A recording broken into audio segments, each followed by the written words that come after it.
I'd like to state this is probably the most prompt start on an NS2 game in like the history of NS2 or something. We got everybody in the server already, I think, barring maybe one person. Yeah, we're missing the ref and we're missing one person from Eternal Squad. But other than that, we got everybody in here. Anyway, hey all, you are here to see a week 1 season 6 week 1 Division 3 match here between Eternal Squad and Germany, whatever. It's Radical. It would be more of a, thing to specify if there were two Radicals like ye olden days, but, there's only the one. Anyway, waiting on the one last person here from Eternal Squad, at least at last check. Pelarger will be roughing today. He's connecting. His computer must be a potato because I would joined off of him to get into the server. Anyway, let's see here. Of course, since this is a week 1 match, it's going to be on Tram and Biodome, and it looks like we're going to be starting on Tram, and Eternal Squad will be starting as Marines. Since they're still missing one person, let's go over the Radicals roster. They have Knights, Jazzy, Brain, Shadow, Game Over, and Argosh.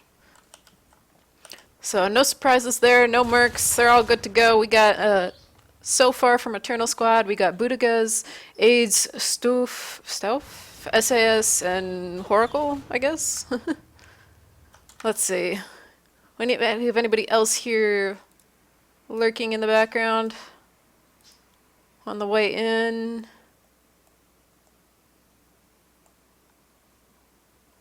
Maybe, I don't know. Anyway, so we're waiting on that. There are, of course, a lot of games going on right now, so I'm assuming that a fair number of people are probably going to be catching this as a VOD if they so care. If so, I hope that you went through and you looked at all the other ones as well, because there's like every match day is currently started, except for the one that's later, or, well, half of them at least. Because we got this one, we got 2 running concurrently, one that was earlier, and like, I don't know, there's like a ton of them. Anyway, hopefully this will be a good match. I know that Radical, at least previously, was doing a lot of scrims and stuff, so hopefully they got their act together, and I'm hoping Eternal Squad does as well.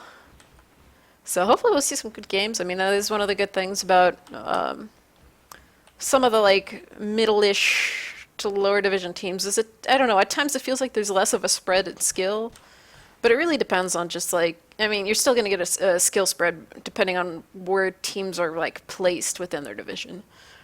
But hey, it's only week 1. There's plenty of time that by the time the end of the season rolls around, we'll see how things are then. When we get to finals and that kind of thing, it might be a whole different landscape here with, hopefully everybody having a good time and learning a lot.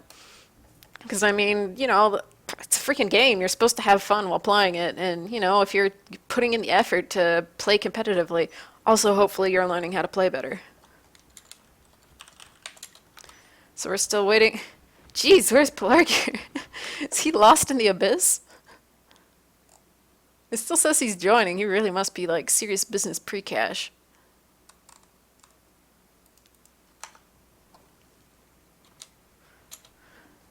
Anyway.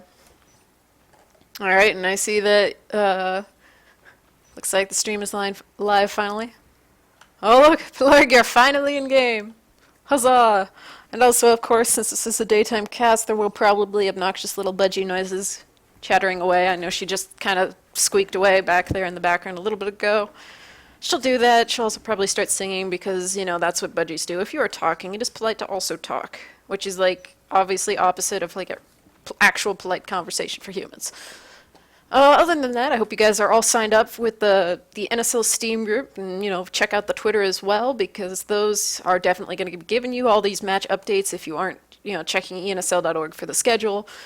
There's, like being able to get the match notifications. Sometimes kind of handy there. But there's been a bunch that have been going on today. And I know that there's at least one more match scheduled for Monday. So I'm not sure who's casting that yet. It might not have a caster yet because that just, I think, got confirmed this morning. And hopefully there'll be some more casts going on throughout the week. I personally would really prefer if there were a lot of, weekday casts. So, if you're playing somebody on the same continent, maybe it's something you want to look into. See if there's some night where everybody's around where you guys can play your match then so that way we don't have to worry about this giant train wreck of like 6 matches overlapping the same like 6-hour period. It'd be generally appreciated because then you could get not have to worry about some cast running or some game running long because people show up late and somebody has computer issues or like something like that, end up running over time and then it's just giant train wreck disaster whatever. Either way, always a good thing to like. Okay, looks like we are getting the last person in here also. But it would be good for everybody to do that. And of course, if you are interested in refing or casting, if you are already a ref or a caster, contact your respective admin to be able to go and, get on the dock so you could sign up. If you're interested in it, you can contact me for casting, contact Vindaloo for refs, or just go, or anything else like that that is dealing with the NSL. You can always go browse around the forums and message the respective people there. Having a few more hands on deck would be a good thing, just so that we don't have to worry about, dredging through people who are maybe sort of busy or maybe would have preferred that they were doing something else that day, that kind of thing. It'd just be nice to have a few more people so that we don't have to worry about freaking out last minute. Oh my god, we need one more caster, and I think we are still actually short one caster for today. I'm not sure. I think that we might actually get a German cast for one of the casts that will be starting in 30 minutes. I think that Lida said somebody said that Lida was going to maybe cast. I think. I'm not sure. Either way, we got this rolling along here. We've got one person still connecting, and then we will hopefully be all ready to go here. Maybe, possibly. Let's see. Let's get a preview here. Who is it that is? Oh boy. I think I see them in the players in the current game. And of course, it's somebody with a difficult to pronounce name, or at least I haven't heard their name pronounced, so I have no freaking clue, and I'm going to get it wrong, and I apologize to the dude for, mutilating his name in whatever horrible, terrible ways, and that would be the guy who just joined up here, Gigong?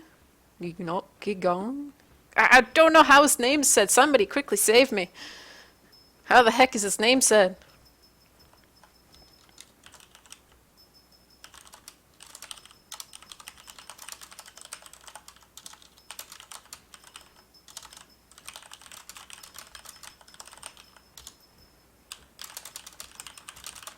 There, I will let them know. There are too many G's and N's and stuff. I mean, I believe this is a French team, I think, maybe. I looked earlier and I could be horribly confused, but I will alt-tab and really quick look. Contests. While that's loading, tab back in. Load, damn you. I think so, yeah. So it's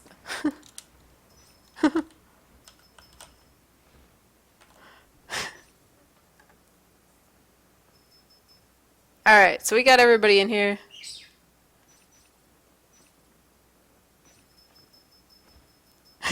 Your name, nobody can pronounce it. Okay, at least I'm not alone here. At least I am not alone. Oh. Gigong? I don't know. I give up. Whatever, we're gonna go into round one so I don't have to think about it for too long here. 10 seconds to round one of Eternal Squad versus Radical. Here on Tram. Let's see what happens, who gets what spawn. Of course, it doesn't matter in this current season who gets what spawn. We are going to get a warehouse spawn up here for Radical. And down here in shipping, we got Yi of the funny name, building up the arms lab. Nothing too crazy there. Seeing Radical slowly trickle their way down across the map, getting a couple pistol shots towards Shadow there, who's ducking just towards repairs. He's actually being chased. Oh, no, never mind. SAS changed his mind. Oracle debating whether or not to follow. Looks like, is he up on? No, he's not up on the thing. Getting some more shots into Shadow over there, and meanwhile, whoever it was that was... Did anybody actually get killed there? Now just kind of slowly heading over towards poor Gig. Let's call him Gig. Either way, he gets taken out. And they're already on the IP, and you can see that here comes Budagas and AIDS running back. They actually get that IP down. Stoof jumps out of the chair. Brain gets taken down across the room, but they still have Knights and Argosh still in the room. And they take down... Okay, Oracle's the only one left, but he only has one skulk left to get.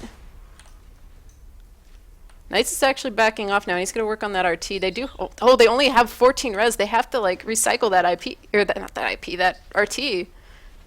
There isn't much. I mean, that's the only option, really. Or the arms lab, I guess. But the arms lab is researching. I guess he could cancel the research. But at this point, it's too late, and this is going to be a very quick round one there. Command station, taking damage. Oh no, here we go with the really short rounds again. So just a little bit, I'm not quite sure what happened over there on frickin' what side is that? Observation. So, round 2, anyone? Yeah, I guess just everybody ended up crushing that side, and there was one poor lonely dude who was there, and everybody else was pushing too far ahead. I mean, you do need to watch out for that until you make sure that you know where all the skulks are. Because it's like, I'm like, okay, where's the dude? But he only has 1 death. Oh, wrong side. 1, 1, 1, 1, 1. Okay, so nobody died in that first engagement. There was just nobody over here. So 4 skulks compiling through the vent. And the dude who was left was like right here or something. And he's like, oh crud, skulks! What are they doing here? And there were people up in probably about like here, I think. I'm not 100% sure. And there were people up north side of hub, I think. So by the time everybody regrouped, it was just slightly a disaster. I mean, that's the whole thing with the south half of the map. So move into blackness so I can draw. I mean, you're trying to hold like what? Like for this initial engagements, like somewhere around like having the people in these areas keep you safe. But on the other hand, I mean, if you're a little bit slow getting there, I mean, I'm trying to remember, did the comp jump out to actually build stuff? If the comp didn't jump out to build stuff, then that could have been part of it. Because then the dude who was going to observation would have been building stuff, maybe? Dunno. Call him Giggles. That almost would work. So we're waiting on Budigas to go and join on up here so we can continue. And hopefully that was like the one fluke round, and we'll see some much better games, or well, much longer games here for the rest of it. You know, fingers crossed.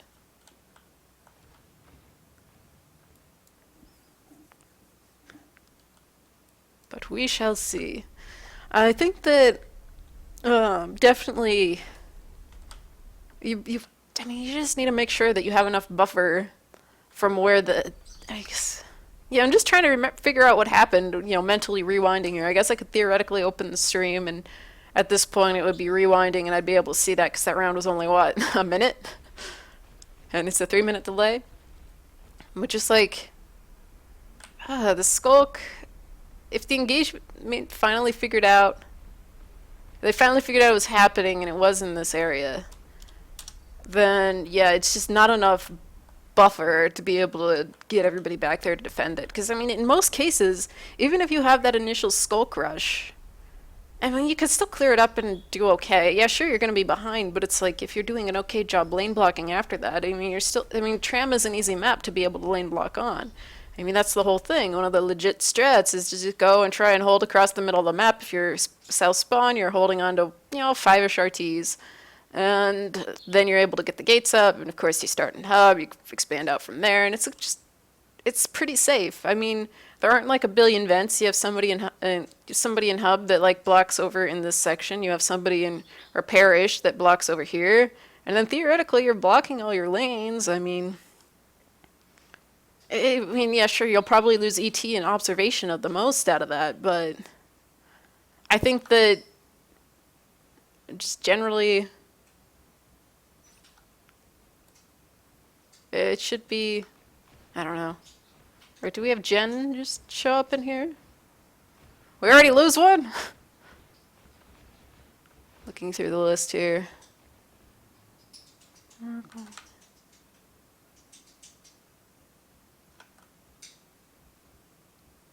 Alright, they probably switched somebody out, I think. Alright, so we're going to go into round 2 here.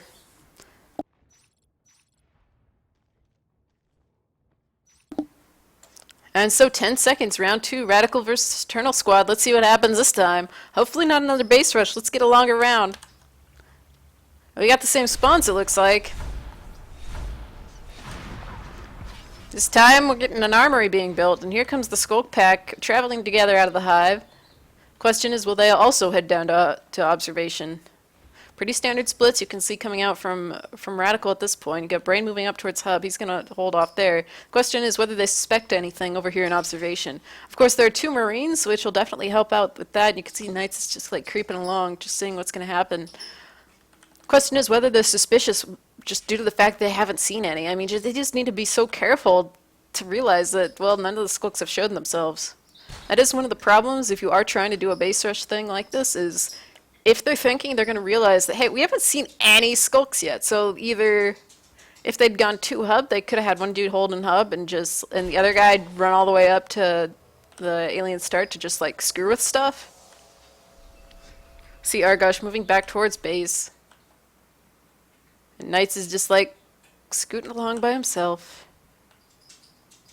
And there's been zero activity yet. You see that Knights is going to run into Stoof over here. Alright, the Skulks have decided to back off, and they're going to come out and they're going to go after Brain over here in Hub. Horkel's going to eat all the bullets. Brain's now out of ammo. He was starting to switch to pistol, but there wasn't much he can do.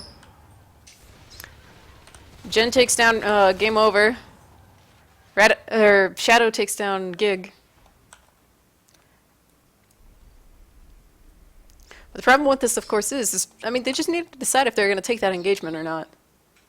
And they probably needed to decide that a lot sooner, because now at this point, hey, well, Radical's up to, they're going to have 5 RTs in not too long. I mean, this one's building. They got a T build. And yeah, sure, Jen can go and bite that RT down in observation. But hey, they've had plenty of time to get mines up. I mean, sure, if they get mines, that means that it's going to be a lot easier to do 2 bites and a parasite for the foreseeable future. Only problem is this Oracle backed up and ran away. Of course, there was this mine here, which is now set. So that would cause a little bit of an issue there. Just from the fact that, well, yeah, Skulks kind of go boom.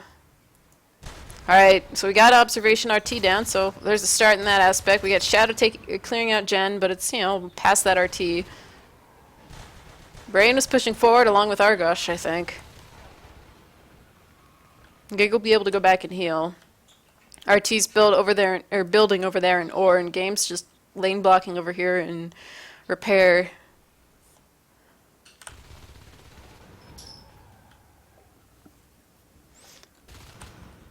And that, if you'll notice, Eternal Squad also went shift high first. I mean, I think that it does help it does seem to help some of the lower division players, just because, well, it makes it harder for the Marines to track onto the Skulks and stuff.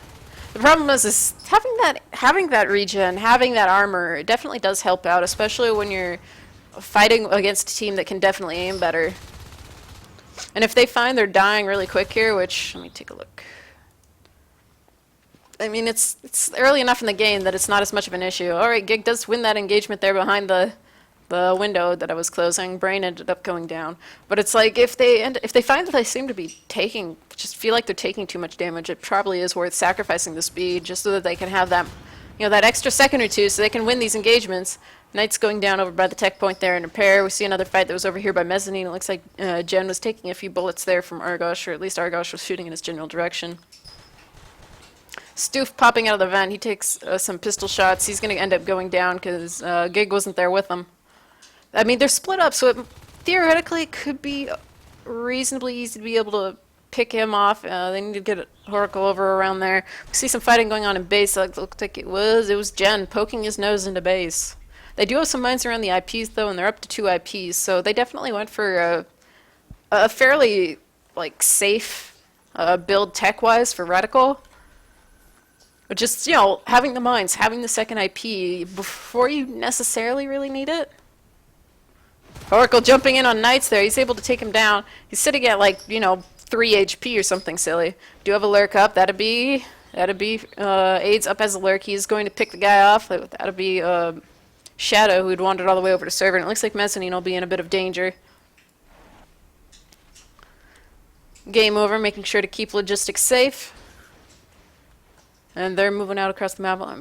Let's see. It looks like, oh, and Gig is going to be another lurk. So we got the 2 standard lurks here, and it looks like Argosh is going to get chomped on here by a Skulk and a lurk. He's going to get meted, but he does get taken down.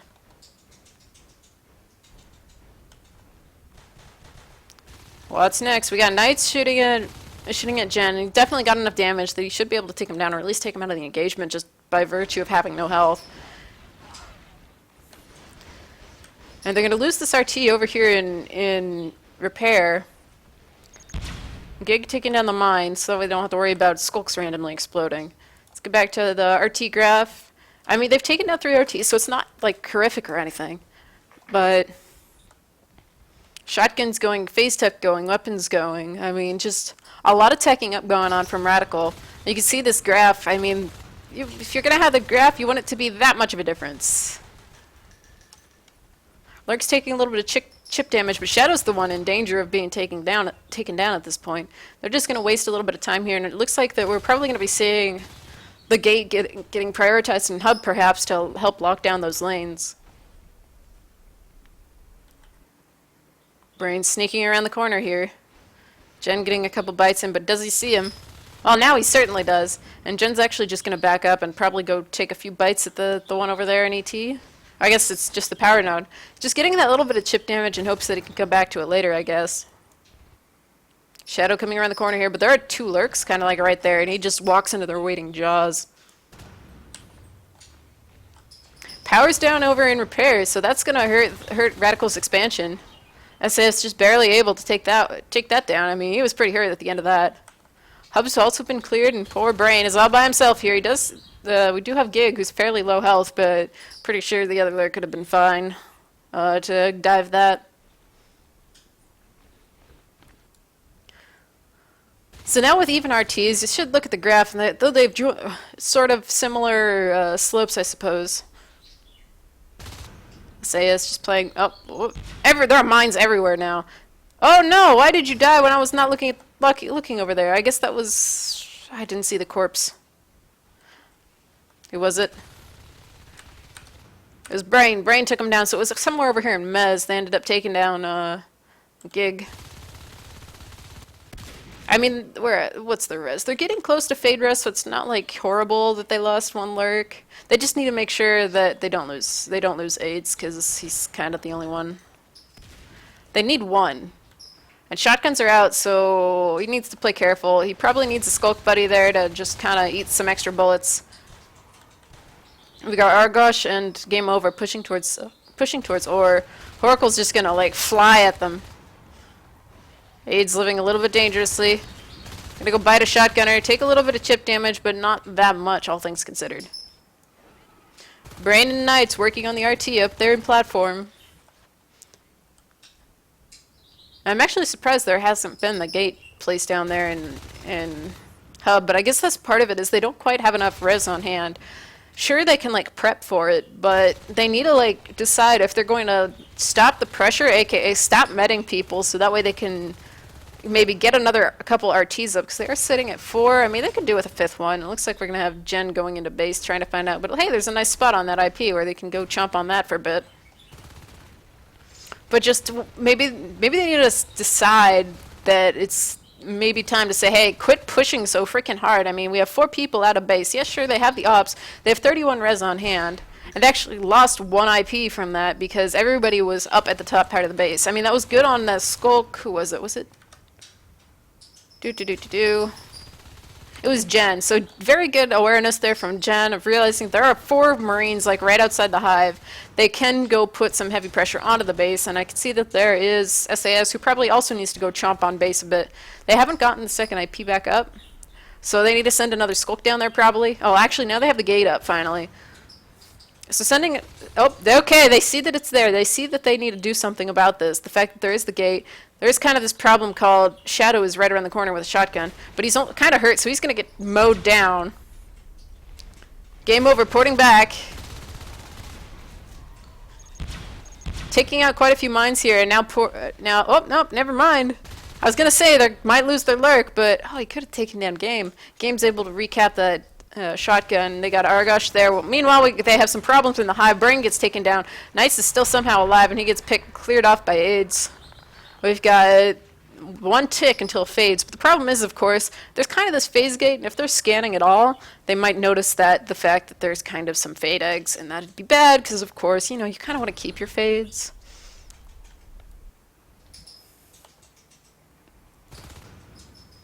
Brain there, taking a couple shots at the lurk, but, you know, he's missed enough of it that it doesn't seem like he's particularly worried there. They did lose a few RTs there. Looks like it was just a couple RTs as they were rebuilding, it looks like. Here come the fades, though. We got Oracle up as a fade. Stove's heading over there. Gig taking down one. And just a little bit of swarming going on to make sure those shotguns hit the floor, at least that shotgun. Shadow and Braid holding onto the gate. They really just need to they need to make sure to get that second gate. Because at this point, I mean, look at the map. Speaking of looking at the map, they get cleared up. Now that gate is definitely in danger. Nobody's close enough to be able to reinforce it, and this is why you need the other gate. You need that launch point. Just in case something goes terribly wrong. And so the gate is now down in ore, and they'll have to drop another one probably in hub if Knights is able to hold on and get there. Power is up and everything too. They just need to actually get the gate down and do something. We see this swarm of aliens moving towards base. There are a lot of mines, like freaking everywhere. As he almost flies into one. I'm not quite sure what happened there. It looked like he did, but he didn't really get hurt from it. Oh, they better watch out. They're almost losing a fade there. He runs out of energy, runs out of health, but Oracle's able to get out. He actually trips over a mine, so now he has even less health. So 5%, he's like crawling back to the base practically. Hubgate is now up. I mean, let's look at the res graph now. Okay, they lost some more RT, so definitely Radical needs to work on recapping at this point. And definitely Eternal Squad needs to spread the res out as well. I mean, they're sitting at 41, so they just need to go and try and get that res up. It looks like the over by platform is going to be the easiest for them to hold at this point, just because, well, by virtue of the fact that, well, the assists are still there. Right now, Seth Tunnel's Oracle again getting very low, but he's going to get caught up by Radical maybe? Or Radical, yeah, Shadow, I mean, specifically. Either way, it looks like Shadow's not going to be able to get the last hit there. AIDS is still alive as well. They really need to get metabolized for these poor fades. Come on, guys. You have 40 res. 3 biomass. Let's get that metabolized going so the fades don't cry in corners. Couple of nice swipes there. Takes down Brain. However, now Oracle gets very low again. And he's just like the Black Bar King there. That's about the third time he's gotten frighteningly low, and just by perhaps pure luck, it's been during a reload cycle that he's able to get the heck out of the room. So 3 Marines holding there in hub. Meanwhile, they've got game over, working on a gate over here in server, which will definitely lock down that tech point so that way they can't, you know, end up putting another hive there. That would be the more ideal location. And since nobody's in there, well, he might end up getting a free RT, but right now they're going to have a crush on the hub gate, and though he is trying to build over there in server. Brain pops through the gate. Here comes Oracle. Swipe. But he's low on energy. Is he going to make it? He's going to barely make it around the door, and there's nobody to intercept, so he's, again, freaking 9% or something HP and getting out of the room. I mean, what is this even? Come on. Come on. Let's see who's their comm. Was it Stoof? Yeah, Stoof. Come on, man. Get these poor fades some metabolites. Come on, man. Alright, game over. Going after the RT there in platform. He's kind of having a lurk swarm him in the face. However, Jen's here as well to help out, and they're going to take him down. Meanwhile, we got 2 pushing up towards North Tunnels. We got Brain and Knights working together there. Oracle taking another hit, but will he make it around the corner? No, this time he actually overstays his welcome and ends up going down. They might lose the lurk as well. However, no, he's able to dodge around enough corners to be able to get out. SAS having to come back as the other fade and clear that up as well. Free push again towards the hive. Or at least recapping the shotgun that was there. Game over picking that up. And they do have 4 RTs now for Eternal Squad. Radical also has 4, which, all things being equal, that means that the aliens will end up ahead, even if RTs just got locked as they were and res just existed or appeared, whatever. All right, Metabolize finally almost done here. They need to be careful of Argosh moving back from ore. Both lurks relurked, and they're actually going to lose AIDS finally, but hey, guess what? He has plenty of res. He has 20 res. They don't need him to relurk, though, just because, well, they have fades up. I mean, yeah, sure, they only have, well, I guess since they only have the 1 fade, it might be okay for him to relurk at this point. With Metabolize up, it's going to be a lot easier for SAS to go through and fight these Marines, but getting the heck out does seem like the wiser option there when there's kind of 3 or 4 of them and like only one of him. Anyway, the alien swarm has since moved over towards server, and they're going to get a little chip damage into Gig. Looks like Mez is just going to get taken down here, but other than that, it's going to be pretty much business as usual. It looks like Shadow's going to try and kill the Skulks, but they're probably going to end up winning this free RT over here in Mez. SAS! He is going to make it out. Fade's living dangerously.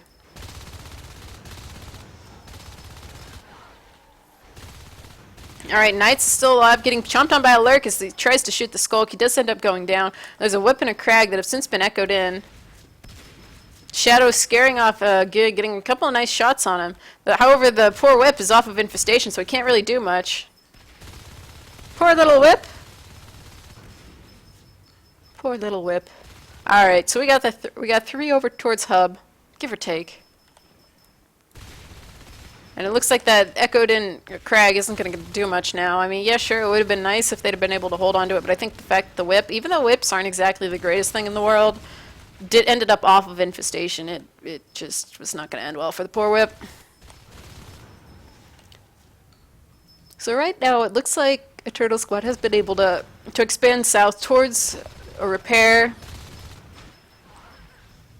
And they're holding on to that one reasonably well. That's probably probably something they want to go and maybe assist up the room a little bit more. Get a couple defenses at the doorway, just so they don't have to worry about people, you know, walking on in from hub. So they're back up to their 3 RTs, one being built. Is the one in base? Yeah, they're echoing them out. Shadow trapped away from everyone else. He's going to get swiped down. Argosh coming through the gate. Here comes Brain as well. They better watch. Lifeforms better watch out. They're kind of low on energy, and SAS is going to back up, being low on both. And Gig as well. Jen working on those RTs.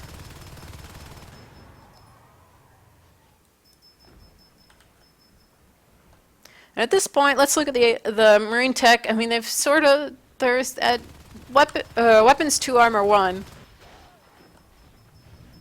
But at this point, I mean, Eternal Squad seems to have like stalled out in a sense with their res. I mean, they've gone through, they've gotten 4 RTs, but they take the hub gate notice. But unless they're able to go and quickly lock down another hive, or at least hold on to these RTs without spending any more res, I mean, it's going to start getting a little bit hard just because they're going to get out-teched. I mean, you can only get so much from this first hive. You really do need the second hive to be able to like win successfully. It's taking out Argosh. Brain is able to take him out, though. A little spike damage there from Gig, but not enough to kill him. And they're actually going to take they're really being aggressive here with the PvE. I'm not quite sure that's the way to do things. I mean, that whip is like whiffing each little thing there, I think. And meanwhile, Knights is occupied shooting the crag. Brain getting taken. Argosh still alive. He's going to get swiped at by SAS, who misses a couple swipes, but will be able to get it here. There, he's almost at ammo. Argosh now out of ammo. Needs to just make sure that SAS doesn't just suicide in there. Jumps into the vent. They get scanned out. I think they just need to use a Skulk to take down that RT. I mean, it's down to like half health, so it's going to be... It'll even be easy for a Fade to go and swipe it down now. They just need to be careful. SAS are already taking a giant meat shot as he looped around there. Brain and Argosh now also moving to the support hub to try and get that gate back up. There's of course the sys chain that is moving right through the middle of the room. Maybe get some... Oh wow, Gig! Living dangerously yet again. What have we got in base? We have Jen, for whatever reason, working on the armory. I mean, that'll help a little bit because they won't be able to get more shotguns, but it's not exactly a particularly expensive building. They're almost done with the gate. Oh, the armory's going to go down. Or not! 2%! So they're welding that up.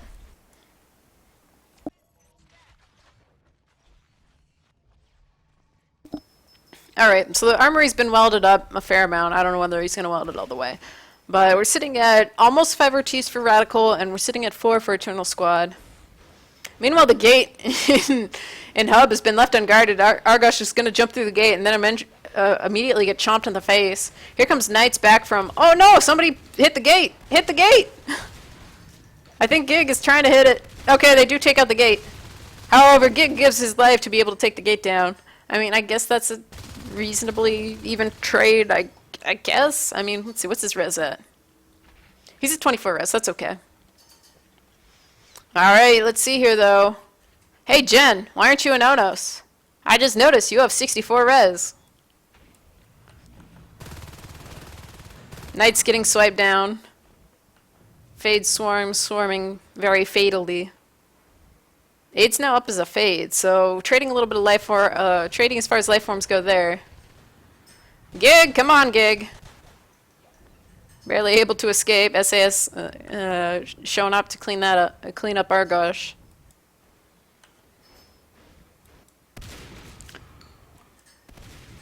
Aids, watch out! SAS just like goes over there, face tanking a shotgunner as he swipes him to death. Gig being a little bit more careful, just hanging back and spiking. I mean, that shotgun is easily recapped. Here's the thing, Argosh is working on the res. There is a Crag over there to be highly obnoxious. At this point, with Eternal Squad's res being up higher and, you know, basically equal to Radicals, of course, as I mentioned earlier, if your res is roughly equal to that of, or at least as far as RTs go, if your RTs are roughly equal to that of the aliens, that is not good if you are a Marine. You want them to have at least one RT less, which currently they do. Or no, they have one RT more, I'm sorry. But having equal RTs is not exactly a good thing. You just need to be able to get your upgrades and all that nonsense. I mean, they are working on Weapons 3, so that'll help them a lot. They're going to lose SAS finally. He has 30 res, so he can almost refade, but they still have one fade up on the field, so that's not an issue. And we got Jen up as a fade. Or fade. Oh no, sorry. Oracle also fade. So now that we got a sort of an endgame crew here, we got the Hive dropped over there in repair. I mean, it's a pretty solid lineup for them now with, what? A Comm Gorge, we got a Lurk there, we got 2 fades, I think. And a Skulk. So a solid lineup. I think that at this point it looks like SAS probably should save for Onos just in case. Since that Hive is 82% grown, that'll definitely give them a nice bonus to like everything. I mean, they got charge already for their Onos. But just being able to get Crag Hive will just help so much. Oracle living dangerously again. Under attack. But they have a platform gate here, and obviously they're just backing up. I guess they know the gate. They're the. Whoa! Hello, all the Marines. Jen rampaging around. He does take down a couple of them, but now he's decided to get out of the room. They have to worry about Oracle also having this thing called energy issues. He's able to duck around the corner there, and will be able to get out to Or. Gig just deciding to live dangerously as well. That seems to be a running theme here. Some of these life forms are being pretty ballsy. They're just like, oh hey, look, it's an alien, or look, it's a Marine. I will go kick it in the face, and we actually lose Gig, and we're actually going to lose Jen as well, who again lives a little bit too dangerously, sticks around towards the phase gate a little bit too long, not able to quite make it around the corner. Looking at the res, I mean. SAS is at 38, so it's going to be a while before the next Onos. So they just really need to be able to like do something with the position they have. Yes, sure, they have 2 Hives now, and they have 80 res in the bank. So this may be a case where if they know that there isn't a gate anymore in server, that maybe they should just ignore it and be like, hey guys, we're going to be sneaky pants and go and drop a Hive in server and see if we can make it stay there. And I'm going to cough, so hold on a second.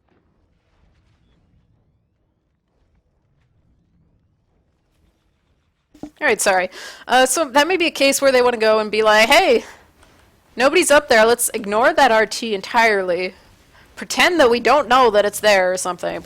That section of the map no longer exists, and just drop a Hive up there. Aid's getting very low, he's able to get out. Oracle also able to get out with very low health. Mine's going everywhere.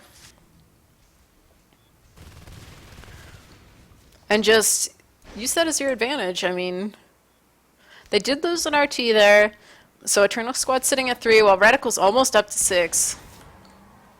But okay, they're at 24 res now, so they dropped their upgrades, so that way they have that taken care of. They do have Carapace now, so that'll help a lot for these higher life forms.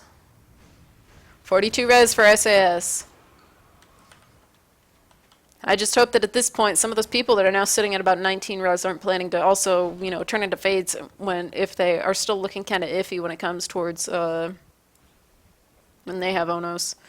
Getting an armory block over there or sort of an armory block? No, not really. I don't know. Anyway, Oracle diving in again. And he actually gets pinched by Brain, who rotated in from Hub. And they might actually lose both Fates. Aid's actually be able to get out. Again, really low health.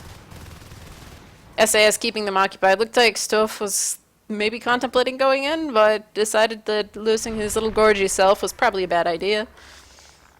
So what are they left with? Jen has 20 res. We have Gig also with 20 res. Both still skulks. We have a fade. We have somebody at 44 res. Had a BSS, and we got Oracle at 0. Where is he? Oh no, another gorge. So we got some gorges going on here, and it looks like oh no, they're getting scanned. This is terrible. We got game over backing up, and it looks like Knight's pulling back as well. So they're expecting a base rush, but here's the thing, the gorges are getting scanned down. So Gig just needs to go and get back into the hive, I think. Except for he's running smack into Argosh, and he's... come on, Fade! Rescue your gorge! No, the gorge goes down. Here comes like all the Marines trying to kill AIDS. He does go down. And I think... oh, SAS! Right there on the floor! Turning into a Fade. I think at this point, since SAS was their highest, res player, it's probably not exactly the greatest there that he went Fade, but considering that they're left with basically nothing but skulks, I mean, maybe it was necessary. And I think, wait, I hear some arcs. There's an arc smacking away at that hive. They do lose the gate up that was up there in platform, but there's a bunch of other cred there as well, so that'd be one thing if they can get the Calm Gorge, but I think he's in this hive. They can rescue the Calm Gorge and have him go bile stuff, and that'd be helpful. The hive goes down, the shells are scanned. Stoff is there trying his best to try and kill this guy. They are going to clean that up, and he'll be able to bile bomb those guns down, I think. Yeah, he does have bile. Meanwhile, down at base, we had one Skulk being obnoxious. He actually did get a good bit of damage there on the hive. Have to watch out, there's even more mines down there. We have SAS just zooming on through as the Fade, swiping at a few things. Oh no, what happened there? What happened, Stoff? So a little bit of bile bomb going on, but not enough to really do a huge amount of damage. They did drop another chair over here. It is just a blueprint, so they could pop that with like a drifter or something if they did rush it. But at this point, well, they have an arc that's sitting there, or 2 arcs now. It'll soon be 2 arcs. There's actually this like rogue sentry battery where it's like, oh hey, let's build a sentry, and then they just didn't drop the sentries. They're sitting at 6 RTs now. You can see that after a certain point, the res just kind of took off.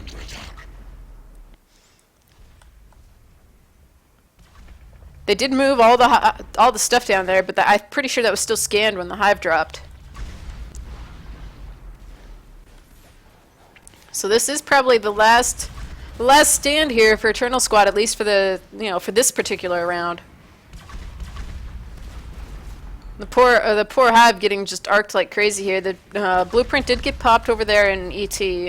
That just gives them a little bit more res, and they're sitting at 6 already. So Reticle right now is doing pretty good. Server room redropped as a blueprint. The hive has been scanned again over there in repair. Nobody's bothering with it, of course, because it doesn't really do much when it's all by itself. I don't think it has a drifter on it even. Okay, never mind. There's a Calm Gorge and a drifter on it. It's up to 32%, but that's going to not be up soon enough to allow these guys to be able to just run over there and get all their upgrades back. Because there go all their upgrades aside from their the shells and the spurs and stuff. SA is kind of moving through. However, he's kind of extra squish right now. He doesn't have metabolize. They're scanning in there. They did move out a bunch of the stuff, but the problem is, of course, that, well, the hive isn't healed yet. Still a whip, still a crag. There was a drifter. It is now an X-drifter.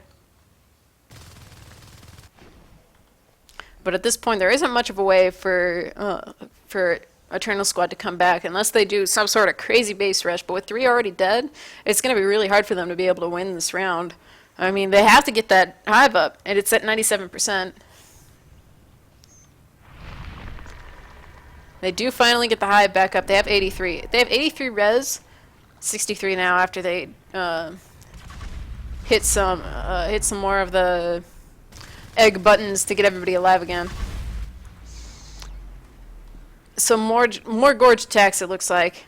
See Oracle turning into a gorge. We got Gig and AIDS re-lurking again. Along with the Calm Gorge Soph. They're heading over there. Watch out! There's the scan. They know that you're coming. We got Game Over there all by himself. Can the Gorges spit him to death? Nope. Command station under attack. Ring around the Gorgie. They don't have enough biomass for Biobomb. That is kind of the issue there. Though you could spawn a bunch of Hydras and whatnot. Okay, Lurks going after the chair. They are going to try and chomp it to death. They're chomping, chomping, chomping. Will they be able to get it? They have 2 Lurks still left. It looks like AIDS may end up going down. He's trying to get the... Alright, they got it down to 36. Hive dropped over here in ET. Chair's been built up in warehouse, so even if they did that, it wasn't going to be an issue. So at this point, it's just arcing the hive until it's dead, and then they'll play tag there with the remaining hive.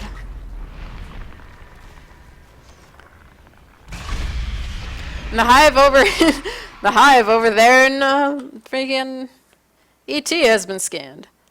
So now what? What? The hive's or the chair's blinking again. AIDS was attempting to hit it again. What is that? Is that a crag? Oh, it's a Hydra, I think. I think that's a Hydra. Anyway, we got a bunch of people swarming on over here. We got SAS and we got Gig up as our life forms, and that's about it. Those are the only 2 things alive on the map. And Gig has decided to retreat to the vent because, well, he's almost dead. And there goes the hive, and so the second round ends up also going to Radical.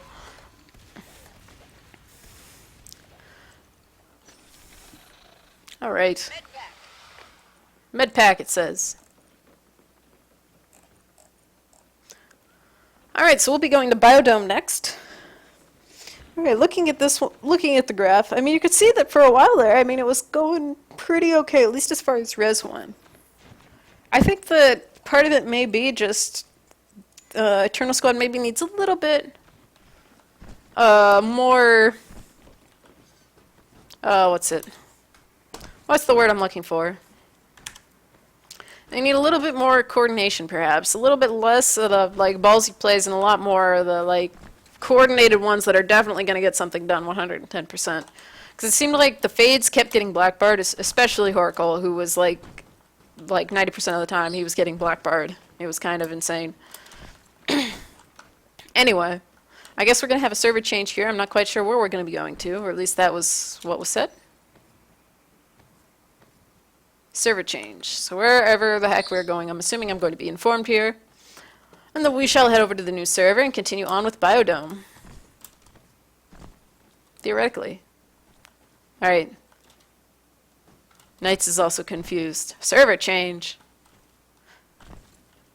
Alright, but yeah, I mean, it's like, I think that just Radical's maybe been playing together a little longer, I think. So it has more of the coordination down. I mean, you can see a lot more of the movement seem to be more what you'd expect from I think just a team that's been more familiar with playing with each other. And I think maybe just Eternal Squad needs some more practice, needs to maybe review some of their play and just see what maybe has gone terribly wrong. Who knows, of course, what's been going on with their what they're saying to each other and that kind of thing. Let's see what else. But it's like, I think that I mean, a lot of the stuff that it's like seeing from Eternal Squad, it's not like it's necessarily something that can't be overcome. I think that they'd be able to go and, like, just figure out what they need to work on, whether it be talk to somebody from Div 1 or something. Find your buddy find a buddy, a high level player, and be like, hey dude, we want to get better here. Tell us what the heck we're having issues with and how we can fix it. And we'll, try that out in X number of scrims and in, a few weeks or whatever, we'll come back and see how we're doing.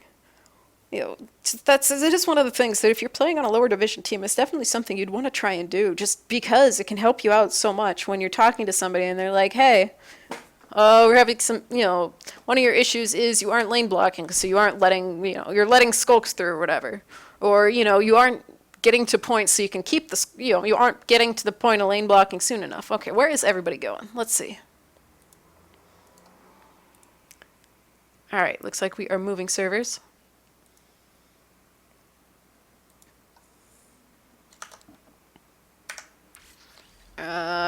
Server browser. I think it was Paris.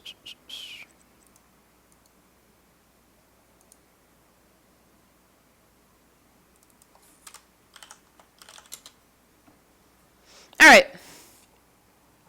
It wasn't letting me join through the overlay for some reason. I'm not quite sure why. Anyway, we are switching servers. We are now going to be in Paris instead of, I'm assuming that was in Germany because, well, it's Radical server, so it kind of makes sense. Who knows where the server might actually physically be, but we're just going to move it to the other server. Who cares? And we'll be on Biodome.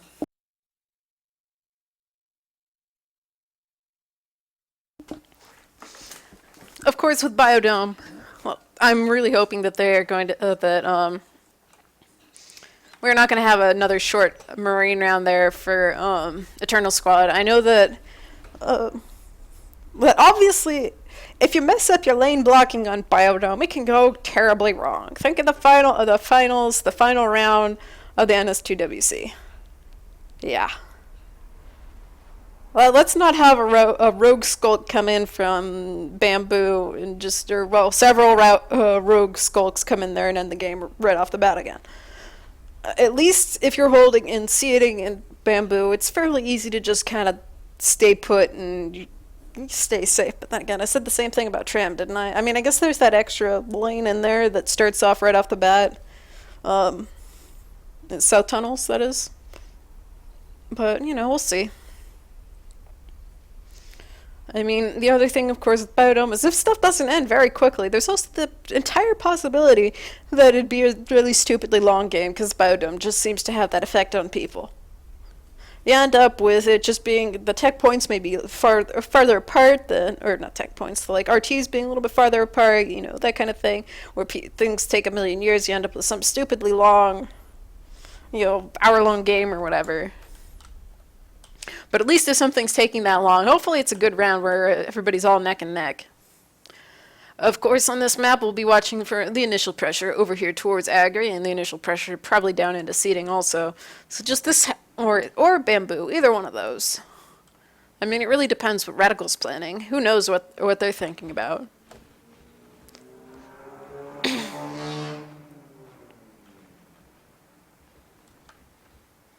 Alright, so we're waiting on the last two dudes here to go and join on up. I get better ping to this server. So, look at me, I have under 200 ping. Dude. So Radical's pretty much ready to go. They haven't readied up though, so hopefully Argosh is just alt tabbed because that's kind of high ping for the server. That's like North American ping. Alright.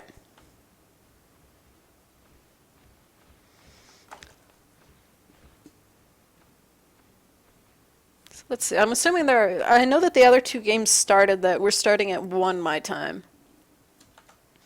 We have another half an hour until the final game of the day starts. So even if this ends up being, I mean, if these are two reasonably length games, so whether they're 20 to 30 minutes or so, I mean, that'll make it so that we'll jump into the last game of the day at, round 2 or whatever. Which isn't exactly too bad. It's not quite the perfect lineup where you can just jump from one to another, begin with 6 games overlapping or whatever nonsense this is. It makes it kind of hard to do that.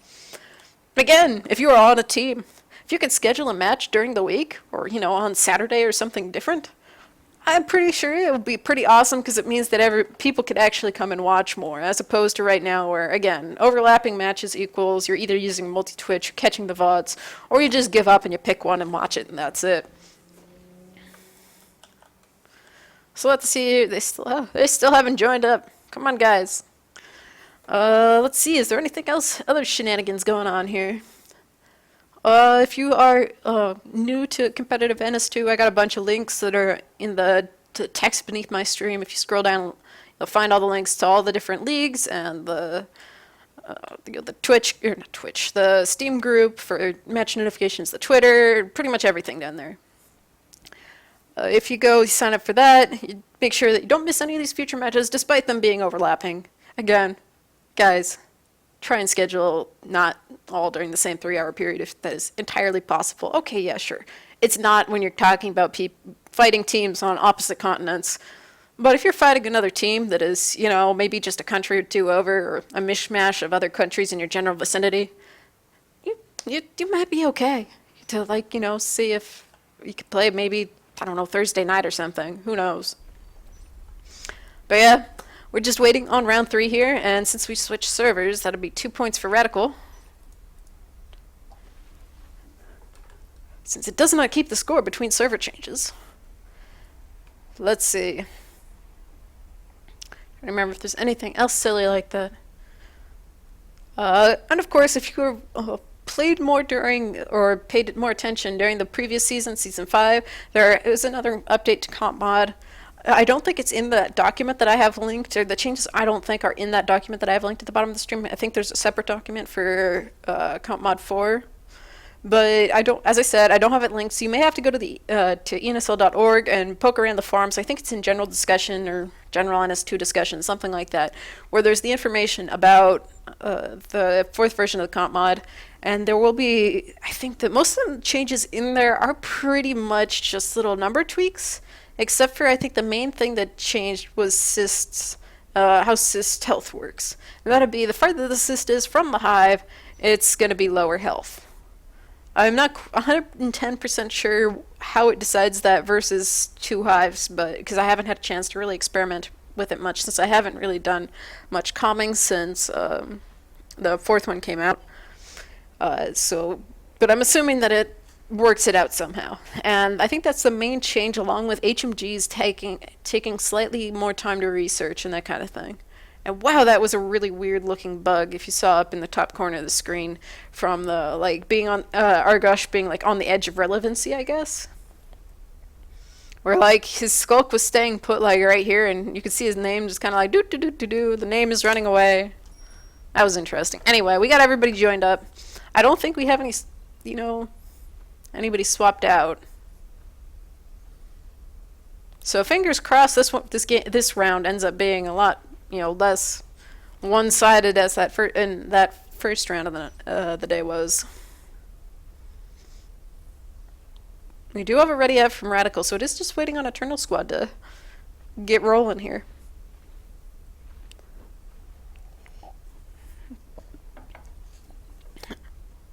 Let's see. Oh, there we go. So we do have the other ready up, so it's going to be 15 seconds into round 3 of Eternal Squad versus Radical here on Biodome. So let's see what the heck happens here. Unsurprisingly, the spawns are, you know, as they normally are.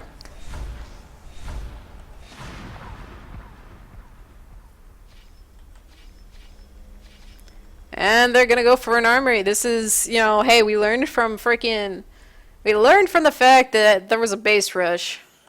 Well, we aren't going to let it happen again.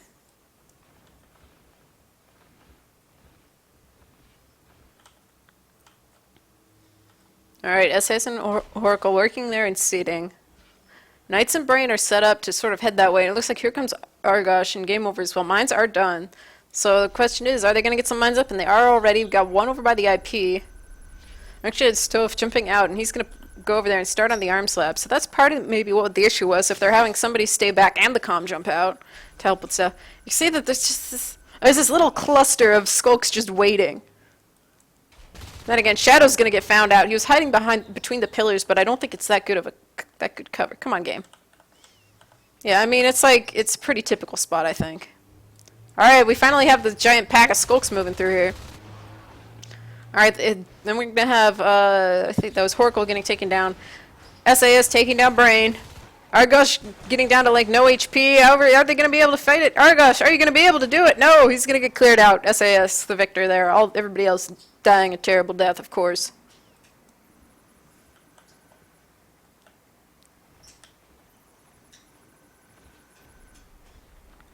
Shadow going to go work on that initial res down there by Canopy. Game over, running into Jen, who was backing up a little bit.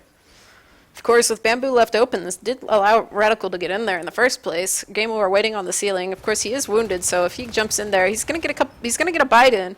Shadow will finish him up and continue on. Brain hiding up in the ceiling. He kind of took a lot of damage there. Oh, never mind. Knights was gonna go in on AIDS. They actually does. Brain does take him down, but Gig is like right there. And just able to clear him up. They are going to lose their RT there in Canopy, but at least at this point, well, it's not too bad. They got a couple more RTs up. More of an issue is the fact that SAS is up there in Agri Labs. That wasn't the initial RT that Radical chose.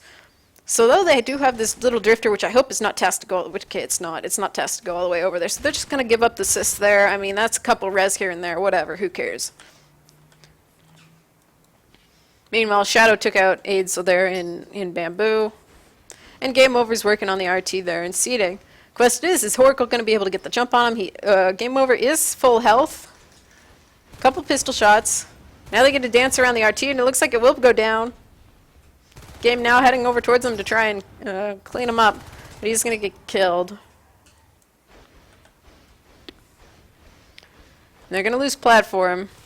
But there's kind of SAS, right, infiltration, taking out their harvester. It has been desisted, so that'll take, what, like 20% damage or so before they're able to resist it. But they got pretty much everyone coming to clean him up now. In one way or another, he's going to go down. It only went down to about, depending, let's see, how long is it going to take to resist here? Because depending on how quick they resist, that'll be a pretty easy pickings for the next time a Marine heads up that way. With Armor 1 done, it's also going to be slightly harder, of course, for these little skulkies to go and kill these Marines, these nasty, nasty Marines. Weapons 1 also going, so they're going to kill the alien scum that much faster. I mean, you know, pretty standard there. Just having the little bit of a delay with mines at the beginning, of course, slows them down a little bit for being able to have this initial expansion. But considering that they died to a base rush last time, it might have been a good choice. Just so they make sure they like guarantee that is not going to happen again. Shadow going on to Horkle there, but he ends up going down. So seeding is safe for now. I mean, looking at the map, you can see that they are finally getting RT built over there in Agri Labs. Ring around the rosy right here in Analysis. Game over versus Horkle. Horkle is without armor, but he had a nice little hallway there. This is a nice line of sight. There isn't really anything blocking his line of sight to be able to eat up bullets in that hallway. Gig there alive versus Brain, but hey, Lurk's up. We got Argosh and Knights heading on over. Gig running for his life, but he's parasite and he's being hunted down, and Knights ends up getting the kill there. Jen just kind of hiding around the corner, waiting to see if anybody's going to come wandering in that way, probably, or I guess in from Falls. Either one works. Anyway, we got SAS up there in Agri Labs, causing a ruckus. He gets taken out by Game Over. Lurks were rotating over just in case. But at this point, I mean, right now they're just kind of holding. They're just holding steady in their positions across the map. We have Horkle hiding up in the little like ceiling ledge thing. I mean, it's not exactly the ideal place to shoot from because there are kind of like pillars and like weird tube things and stuff. And he gets a little bit of damage on a Game Over. There's kind of this issue because there were kind of lurks with him, so he gets a lot of damage into Game Over. SAS will probably be able to kill him, but one of the lurks is still that'd be Urgosh. Urgosh actually taking a lot of damage, and he might go down to begin to have. Whoa, come on! Oh no, Gig jumps down. If he hadn't jumped down, Urgosh would have been toast. Like completely lurk fricassee. All right, Knights is over there by himself versus AIDS and Jen. He got a nice bite onto AIDS, but he's gonna have to retreat because well, he's out of armor at this point. Game Over diving in to try and take him down as well, but also only gets a bite before going down. But he's only a skulk, so who cares? One mine over there by a Canopy to help be kind of obnoxious and maybe try and delay that RT going down. It is at 33%, so that's going to be relatively easy for the next Skulk to bite down. Or, you know, the same Skulk, because he actually did win the engagement there with SAS. He got a little bit too close, perhaps, trying to shoot him off the pillar. That pillar is really, really easy to like, dance around to make sure that you're just wasting as much time as possible. I mean, even if you can't kill the Marine, if you can keep him occupied so he can't push across the map, I mean, it's basically the same thing, right? I mean, yeah, sure, there is the issue called the fact that they were still getting res there, but they aren't anymore, and they're down to, let's see, Eternal Squad's down to 3 RTs. They are getting the power back up over here in Hydro. And they are getting armor too. Shotgun's done. But but Oracle and Gig are going to have a couple lurks just magically appearing here. They may take down one. No, almost! Knight's escaping with the tips of his wings intact, or maybe a little bit with a few bullet holes. Argosh able to get out of there a lot more healthy than his fellow lurk. Alright, Aids and Jen coming around the corner here in platform. They do take out Game Over, who started to back up, but there was enough line of sight for him to get cleaned up in that area. So they're going to rebuild platform, it looks like. 6 RTs down in 7 minutes. Good rule of thumb there. However, the fourth harvester is in the process of being built. So they really need to go and get some pressure onto them. I mean, they do have... Is that just built? Yeah. That's a new one. Alright, they do actually take down Argosh, and Knight's better be careful. He's going to be okay, though. He's going to get out. Looking at the res, though, they're only 4 res away from having phase. So losing 1 lurk, not too horrible right now. SAS getting swarmed by Skulk. Shadow manages to survive with like no HP. They are going to probably get this RT down over here in filtration, maybe. Spin desisted? I can't tell if it's spin desisted. But they're going to just commit on it and make sure to get that down. I mean, who cares? They took out that res, so that way they are putting things on a slightly more even level. Of course, there is the issue called the issue that where they still are going to have 4 RTs soon, because this one is in the process of being built, and it's 69% done. It's going to be done pretty soon, and with 2 drifters up, they're just going to send another drifter over there to rebuild over infiltration. Platform has been cleared. They're sitting at 3 RTs for Eternal Squad relatively frequently. Once we see whether or not Oracle is going to take down either of these Skulks. Not quite. Just 1 more bullet to take down Game Over, and you can see that like, you know, this chunk of the game looked pretty normal, and just like once you hit about here, that chunk not heading the right direction. Look at that time. All right, weapons 2 now going. See, there's also an engagement going over on Bamboo. SAS doing a good job here trying to take down these Skulks. He actually takes down 2. And Oracle's able to show up at the last moment, and he probably, yes, he will be able to go and pistol down the last Skulk, so that way they are going to be able to hold on to seating. Meanwhile, over here by platform, we got AIDS running up alone. He is an LMG versus a Lurk, so that's reasonably even, at least as far as able to actually hit bullets on things, or spikes it is. They got Gig with the shotgun right around the corner. They'll have to go and clear out some sys there to be able to get that RT build. Jen just hiding around the corner waiting, just to make sure that they can hold on to canopy no problem.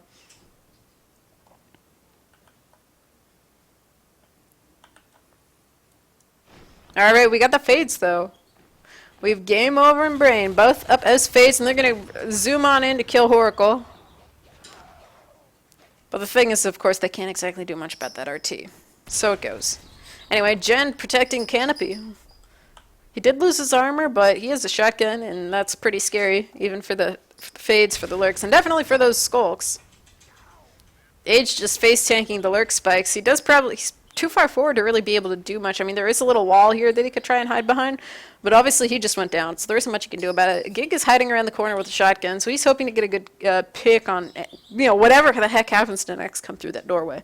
However, there are 3 things in that general vicinity, so even if he kills one, unless it's the lurk, and terrifies the heck out of the Skulk.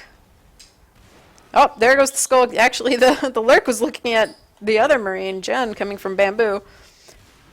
Oh no, Knights! He's hiding up on the pillar thing, up in the ceiling. Here comes Game Over. He's coming to come rescue him. Does take down one of the shotgunners. Gig is the only one left. Misses a shot there on game. Another shot missed, and the spikes are going to be able to clean him up. So that's 2 shotguns down over there in platform. We actually have Shadow that was hiding in this like little nook right around the stairs. Just trying to see if there's anything exciting going on there. It was just a guy killing an RT. Nice shot onto Brain right there by Horacle. Another nice shot onto Game Over. He just better watch out because if he lands his shots, he's kind of low on energy. He's actually going towards SAS. SAS is going to get a nice clean shot at him down the hallway. He gets very low. But he's able to duck around the thing in the middle of the room. He actually taunts to express his distaste at being shot at by Marines, I guess. Oh no, Brain, however, also running in a little bit too deep. Again, escaping with you know, what is that? Okay thing, 73%. Or no, that was the RT or something. Whatever, it's too late now. Alright, Hydro has been dropped. I'm not 100% sure they can hear it from there, but I wouldn't be surprised. And they actually built a backup chair over there in platform, just in case, it looks like. I mean, I can't really necessarily blame them there, but that is res that at this point they don't necessarily need, or need to have spent. It also prevents them of what's going on base. Hey guys, there's a skulk.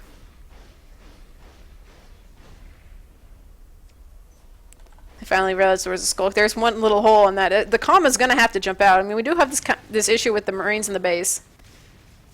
They can afford to replace one IP. At least assuming they don't med these guys like crazy. Alright, the skulk is still down there. I'm just trying to see what happens here. Shadow does go down. I think that was him. Alright, so one of the Marines does go down. Alright, and they do lose both shotguns in that push. They are down to 1 IP again, so they need to get another one back up, especially if they're going to be getting gates anytime soon. They're actually just going to go right for AA, which is interesting. I mean, they aren't even bothering with gates. I mean, that is... Whoa, false hive, hello! They're like... Reticle's like, you know what? We have, like, a lot of res. Let's just do this. Let's just do this thing. Game Over went kind of low, but was able to get out. As does Brain. He just, like, ignores them and just runs on right through. So they know the hive is there. They know it's, you know, 50% grown. The problem is they have to be able to group up and do something about it. And at this point, without the phase tech up, they aren't going to... Oh, they just found the extra chair. Without phase tech up, I mean, it's going to be really hard for them to be able to move across the map. Is Gig lagged out? Gig? His internet is like going insane or something. Skulk's blowing up stuff. Alright, we are going to get a pause going on here. Alright.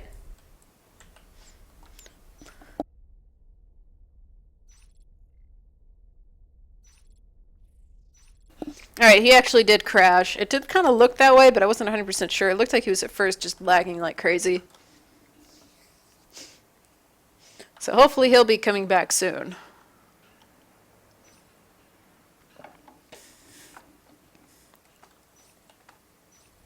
No, yes, okay.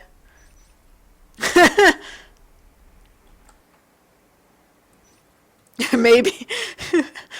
Alright, so we may have one dude who's seriously having some issues there. It did look like, at least when he was in this little area, that he was just running in place, which of course is a sign that somebody either crashed or was lagging like terribly. Okay, this is one of my favorite stupid things to do.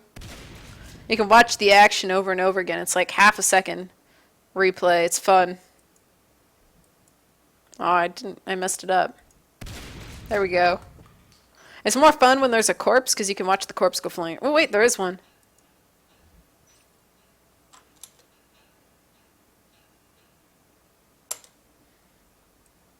Oh, it's not flying across the room. Sometimes if you get the corpses, usually it's with lurks or something, because they actually have some air. You can watch him fly across the room. Game Over, of course, is in a little bit of trouble here, just because, well, he's kind of low health. But then again, so is Horacle. He's also in a bit of trouble. So hopefully, I mean, at the moment, since Horacle is staring into Brain's, you know, lovely fade self, or staring at, yeah. This is the situation here.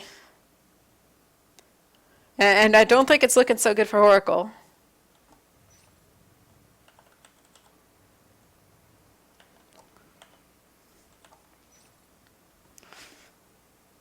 We shall see, though. Alright, so we got one on pause, or ready, or whatnot. Just waiting on Radical, and we will resume here, so we will watch to see what happens. And game over actually goes back through the door. A lot of pile of med packs here. I guess they're probably waiting on that, too. They're going to have the Fade swipe the power down. The Hive is 60-something% grown. Argosh taking a lot of chip damage, but able to get out.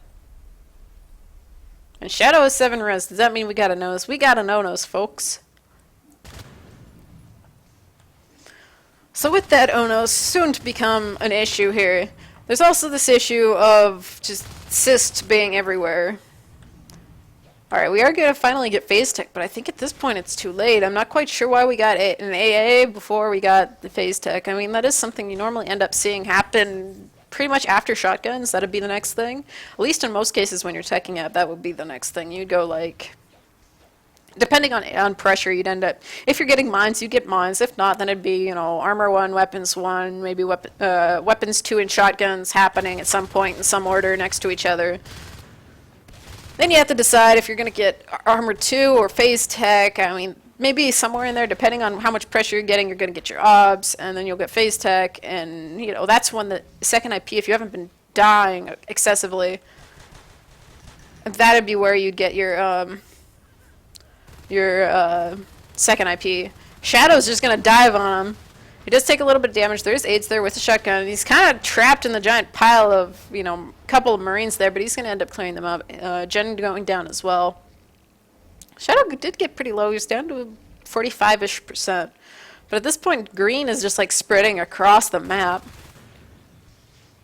And just, Eternal Squad just hasn't had the ability to move across the map. I mean, this is another one of those maps where you really need to decide if you do really need that momentum, or not the momentum, the ability to move, where you do get the falls gate. You decide 110% you are getting a falls gate.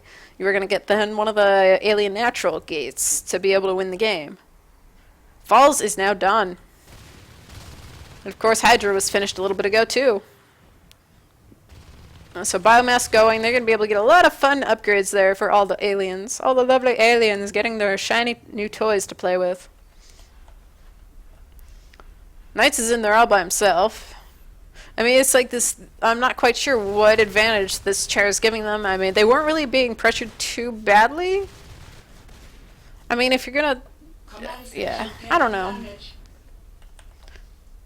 I think that that's maybe something that they just need to look back and figure out. I mean, okay, we are going to get a phase gates between the two tech points, maybe, but the problem is there's an Onos that was sitting on top of it. So that chair is going to go down. Not that it really matters. I mean, they can recycle it at this point just to get some of the res back to try and claw something back. Aid's getting a nice shot there on Brain, but with Knight spiking from a distance, he doesn't have much of a choice. Yes, I understand. That chair was getting destroyed. So now they have another place to go and drop a hive if they so wish. I mean, they don't quite have the res for it yet, but... I mean, I guess we got Jen just, like, creeping around. This whip is, like, freaking the heck out because it doesn't know what to do. And they also have... We have Jazzy has... Oh, no, never mind. Jen got parasited. I guess they were trying to go for a sneaky gate, but they called in the reinforcements. He only got the power node built to 52%, and there isn't much you could do about it from there. Game over again, getting fairly low. Here they come. Shooting at them, but I think switching between targets enough that it's not really able to have SAS land enough of a hit on one thing. Anyway, here we got game over committing, but nope. Argosh able to spike from a really long way away. I mean, there's that nice line of sight from like that area where he's floating around right now. He could just see the doorway perfectly. They heard them building. Come on, guys, you got this. Both the fades getting fairly low, getting driven out of the room again. Working on getting that power node primed. The scans will help, sure, but they gotta get some sort of movement. Jen is actually sitting there with a GL, unless my eyes are deceiving me.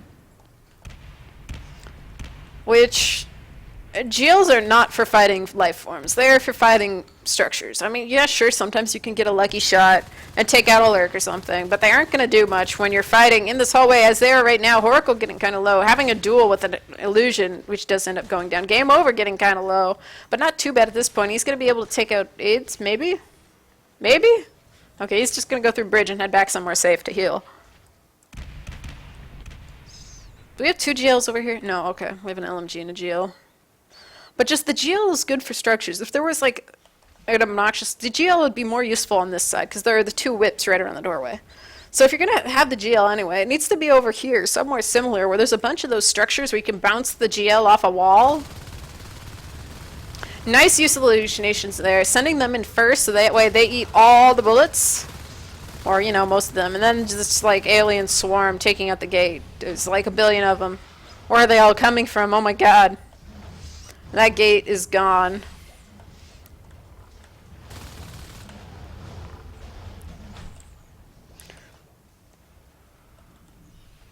So, where are they sitting now? Yeah, I think the...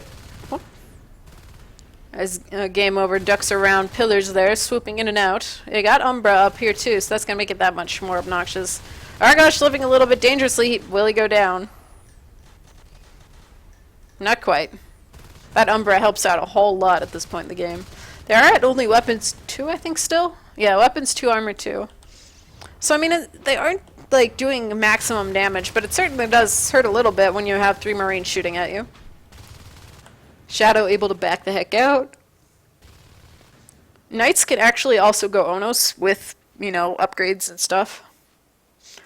So, at some point, Knights maybe wants to consider throwing his Lurk and letting Argosh just be Umbra Lurk and just get another Onos. I mean, look at the tech, all this tech they have. I mean, do they have sport? No, wait. I think they need more... They need more biomass to be able to get spores. Look at SAS. He's just like ninja mode. He's going for ninja aggregate, maybe? I mean, I just saw the power get socket. Oh, I think the drifter spotted him. Maybe. Question is, was anybody paying attention? Alright, so he's going for a ninja gate up here in CO2 scrubbers. The drifter's just patrolling around. I'm not quite sure where it's going. He does get the power up. Problem is with 3 hives, I mean, maybe they're just going for the moral victory hive here. I mean, if you're trying to fight these life forms, go for HMGs. I mean, they do so much damage to, like, Onos and stuff. And the Lurks. And they actually, you know, shoot where you're aiming them, as opposed to GLs, which are not, you know, normal shooty gun things. Alright, so they got the gate up. Here comes everyone, porting through. I'm not quite sure where they're going. Alright, Horacle was going the wrong direction there. Where are they going? SAS may be going for a second gate. The rest of them coming in here, and they're just going to wail away on this hive. Age showing up a little bit late to the party. Base is going down, though. All the tech points have a hive in them. There isn't much they can do about it unless they get this hive down before the chair goes down. And they're just... They go for the moral victory hive, but aren't quite able to get it before the... Oh, they actually did take down... Okay, there we go. They did take down one of the Fades. Finally. Alright. So definitely a pretty strong game there from Radical. And I think that just part of it could be the tech path just really messing them up there. Because it's like the first little chunk of the game. I mean, pretty standard as far as the tech went. Maybe a little bit weak. I'm trying to remember if it was a little bit weak as far as kills went. I don't know. I just feel like the earliest part of the game, they had at least sort of a chance, and then it was kind of like, why are they building another chair? Why, you know, don't they have phase tech yet? And I think that could be what's part of what could be what's, you know, not exactly helping them at this point. So if they're able to go and, you know, just sort of sort that out, figure out if it really is a tech path issue, and if it is, just change it so that way you don't have to worry about that again. I mean, obviously, if you change your tech path so that way it is the more like advantageous thing, which is probably just, you know, the general meta of the game. go phase tech after you have shotguns and a second and put a second IP that at the same time you get phase tech or start getting the gates up or whatever. I mean, just you don't really need the second chair unless you're really afraid of a base rush kind of thing. I mean, yes, of course, the mines, good decision on that one. So I agreed with them on that one just because, well, it prevents that early base rush round ending shenanigans that like went on that first round.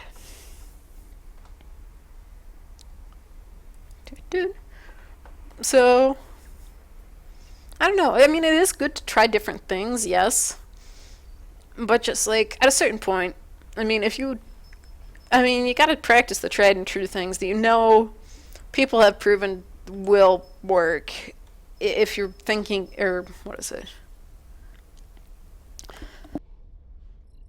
You need to make sure you're able to do the tried and true things that people have proven they work. They work well together.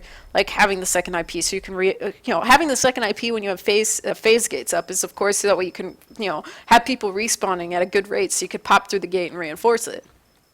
I mean, getting uh, shotguns and weapons too, so they are not too long after the other, whatever one is you're researching second, is obviously because weapons one shotguns, I mean, it's okay, but weapons two shotguns is a whole ton better because, well, you do a lot of damage to lurks and stuff then, and, makes it that much easier to shoot a skulk in the face and make it basically explode.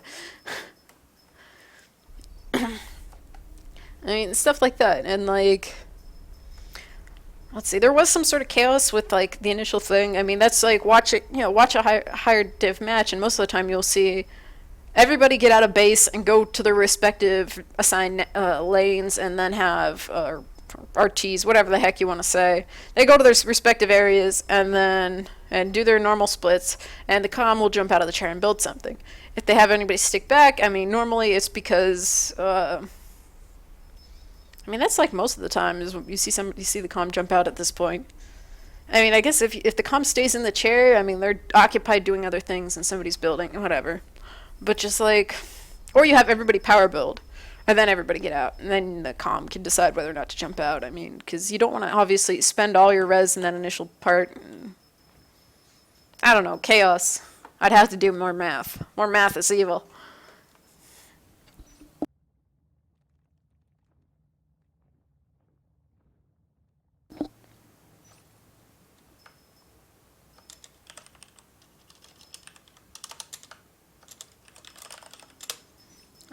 All right.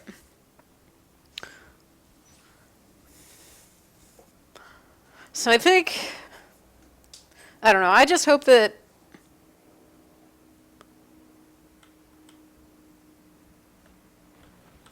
something about iRacing commentating. I don't know what that is, so I can't say.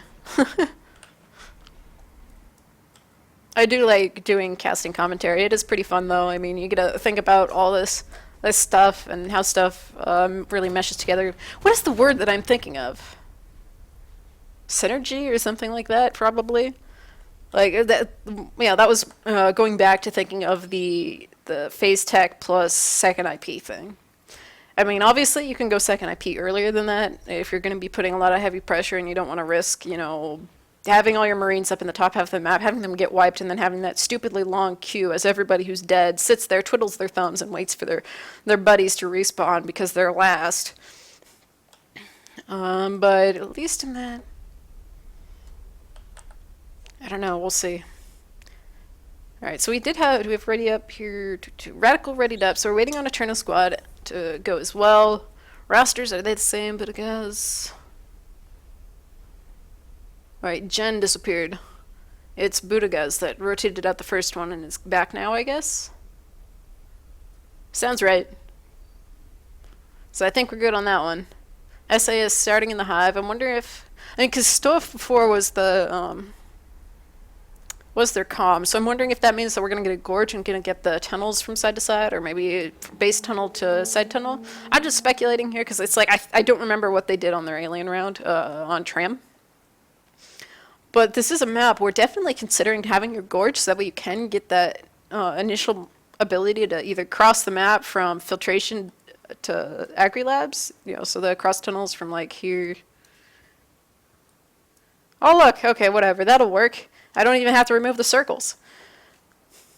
But like having the tunnels up, whether it be a tunnel to either of those locations, either from the actual start up here in atmosphere to either of those locations on the alien naturals, give them so much movement because you don't have to go down these stupid long hallways, and you could just magically appear and be like, oh hi. Not to mention, then you get a gorge, so you don't have to spend initial money on drifters. You can have your comm just be like, hey, let me know when it's ready. I'm gonna go join the initial engagement. So you have your skulk, your gorge go build their tunnel, or build their tunnels.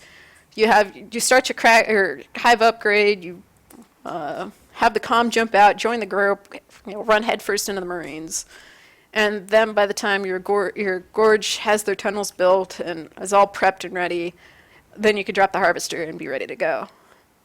I mean, that is one of the things. I mean, I guess you could build the cysts going to the other one, to the other natural, especially if you're doing one tunnel in base and then the other one going to the natural. You could always start the cyst chain going that way, because you can't do anything with it to begin with anyway.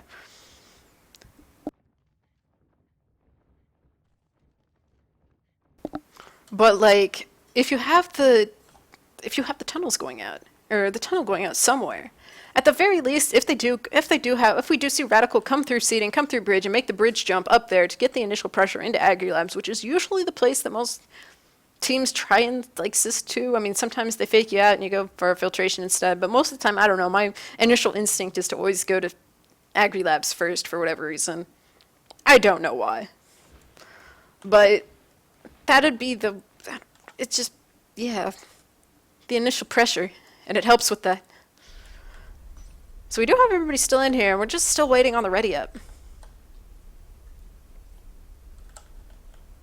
So will we see the ready up? And of course, also one thing with this current division, I mean, Division 3, I mean, that's still in the lower half of things, so it is getting like middle-ish division. I mean, it is more of a... oh, okay. Well, I'll have to kill that train of thought. But basically, aliens seem to have more of a chance in these lower division matches.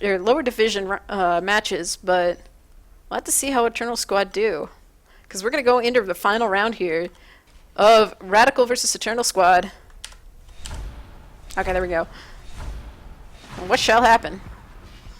Going for power build on an arms lab down there in the Marine start. Meanwhile, we got a group of little skulks bouncing across the map. We do have a gorge starting up there. That is going to be Stoff there as a little gorge. He's going to drop a tunnel there, it looks like, over by somewhere. Come on, where's your tunnel? Okay, you dropped the tunnel. You don't need to build it there, by the way. Just get the heck out of there and go do stuff. We have a giant crush going on in seeding, but that's where we had a bunch of Marines. We have one going down. That'd be Knights going down. Argosh is clearing up 2 of the skulks. But we got AIDS and Budagaz. Budagaz is... Nope. Brain was just like no HP taken away from him. He's 100% ready to go. So he's going to move up forward through bridge. We got 2 over towards Bamboo. And since it looks like Radical's probably counting skulks, Brain is going to make the bridge jump there, the safe version. He hears Horacle in the vent, because of course he's just like crashing around in there. He's just watching. He watches up there. Uh-oh. He hears more though. Use the sneaky key. Nice is there as well. Another, I don't know if he can get that clear of a shot over the railing there, but now that Knights is backed up, he has AIDS rushing at him. He does get bitten, but not too bad. And oh, they actually went for a tunnel over here by Hydro. So not the normal tunnel. I mean, I guess that is another option. True enough, you could go for the Hydro tunnel. I totally blanked on that one, but another good tunnel to be able to make sure that you have some forward position on the map. You have, something that can't be desisted quite as fast, because of course tunnels can act like just giant cysts. However, here's the problem: they have filtration caps. So basically, the right side of the map or the left side of the map, they just were like, "Hey, guess what? They just cleared like every skulk in the world." Another group of 5 running after Brain. They probably didn't need everybody to go in on that, but hey, whatever. They killed him. And this locks down their, they have their third RT there locked down for Eternal Squad. And here they all come running at, oh, no, grouping up there and seeding. Gig hiding around the corner. Argosh is parasited. Knights, has to hear. Gets a bite on him. But there are some Marines in Alien Start killing eggs. Stoph is there as the little Gorgie. But he's gonna have to back out. I mean, he's all alone there, just like little Gorgie versus the world. The tunnel's gonna go down, though.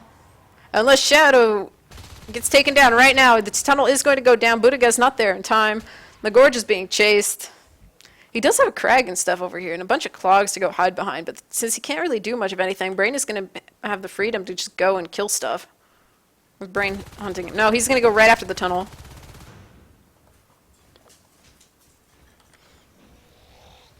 And the Gorge taunts, leading the Skulk Pack back to see if they could save that poor little tunnel. Of course, with the crag there, that's going to make it a lot harder for them to take that down, so he at the very least will get to save that end. But he can't afford to put that tunnel down or put the other end of the tunnel down too many times. Of course, because guess what? You know, it costs res, and they kind of need that res to be able to go Onos. At least I would assume that he would be going Onos. Or no, wait. No, wait, he's the Calm. What am I talking about? So he just needs to keep that res so that way if something terrible happens, he can regorge. Because he isn't going to be out of the hide that much, I would assume. Anyway, they swarm the guys over here in Falls, and this nice little pack play is going to mean that they can take down Falls, but they need to make sure to clear out filtration and start assisting in that general direction so they can, you know, get some more res. So at this point, Radical's sitting at almost 4. SAS maybe going to get the Parasite here on Brain. All right, he does. Hiding underneath the little walkway. I mean, the fact that you can hide under there, I didn't notice it at first, but it's kind of handy and kind of annoying also. Anyway, we got a lurk up. We got AIDS up as a lurk. We also have Gig up as a lurk as well. He was over here in Hydro, and it looks like they're going to just converge on poor Knights, who is here all by himself in seeding. Or are they? Getting a couple of nice bites there. A's getting kind of low. He's going to have to back out to Hydro. Gig is actually going to have to get out as well, but there's enough corners there that both lurks are able to get out no problem. Game actually going for a rather sneaky little mine up on top of the thing there. I mean, if we take a quick look, if my game will respond to me correctly. 2. That isn't what I wanted. Game? Oh my god, finally.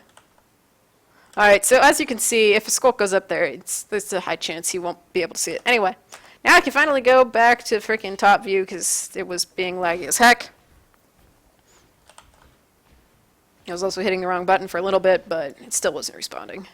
Anyway, got a lurk biting RT. Hey, you shouldn't be doing that yet. Yeah, go fight some stuff. Meet up with your lurk buddy, and let's see you guys take out Falls. We got Game Over and Argosh pushing forward.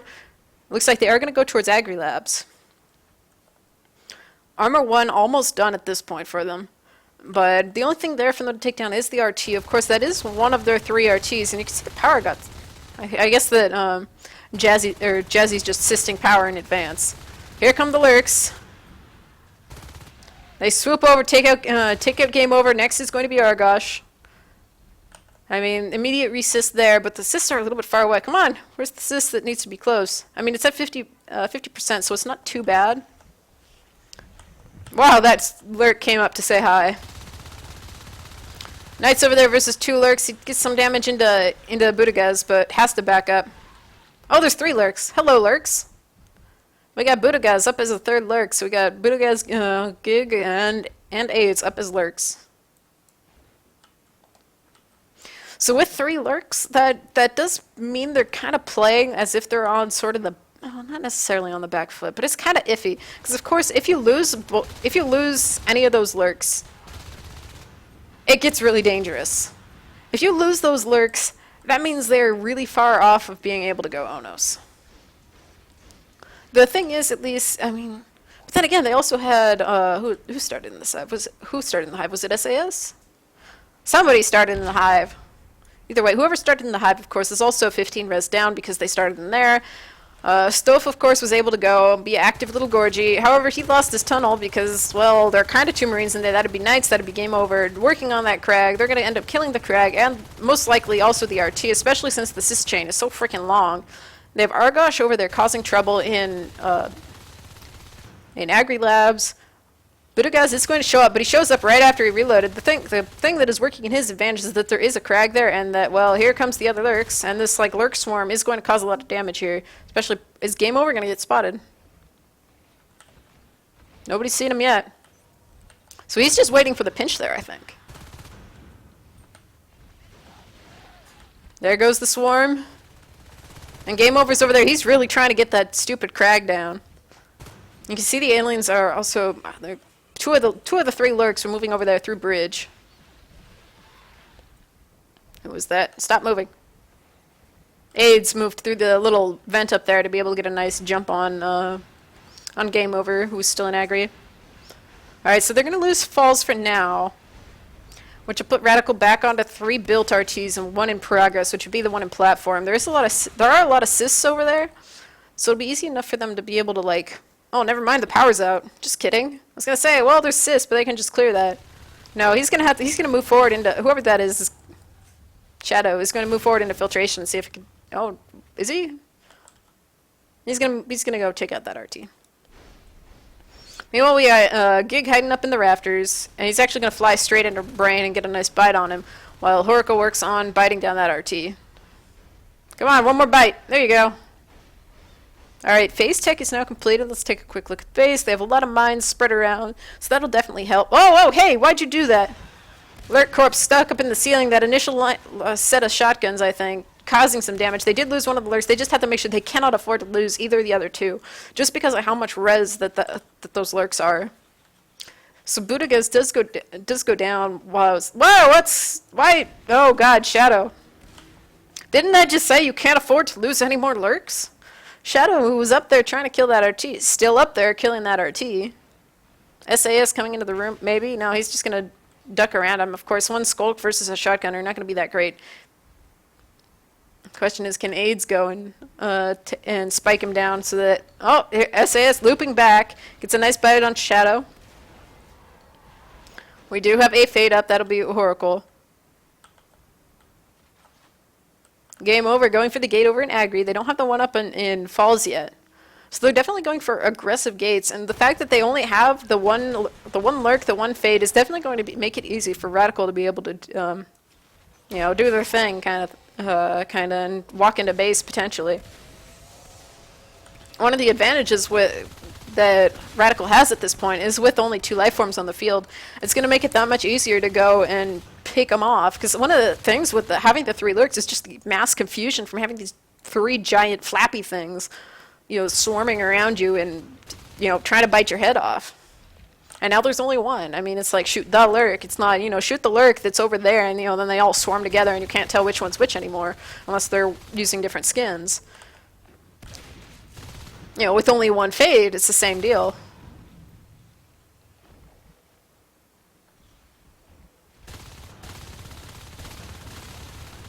Alright, so we have Oracle in there just taking a couple swipes.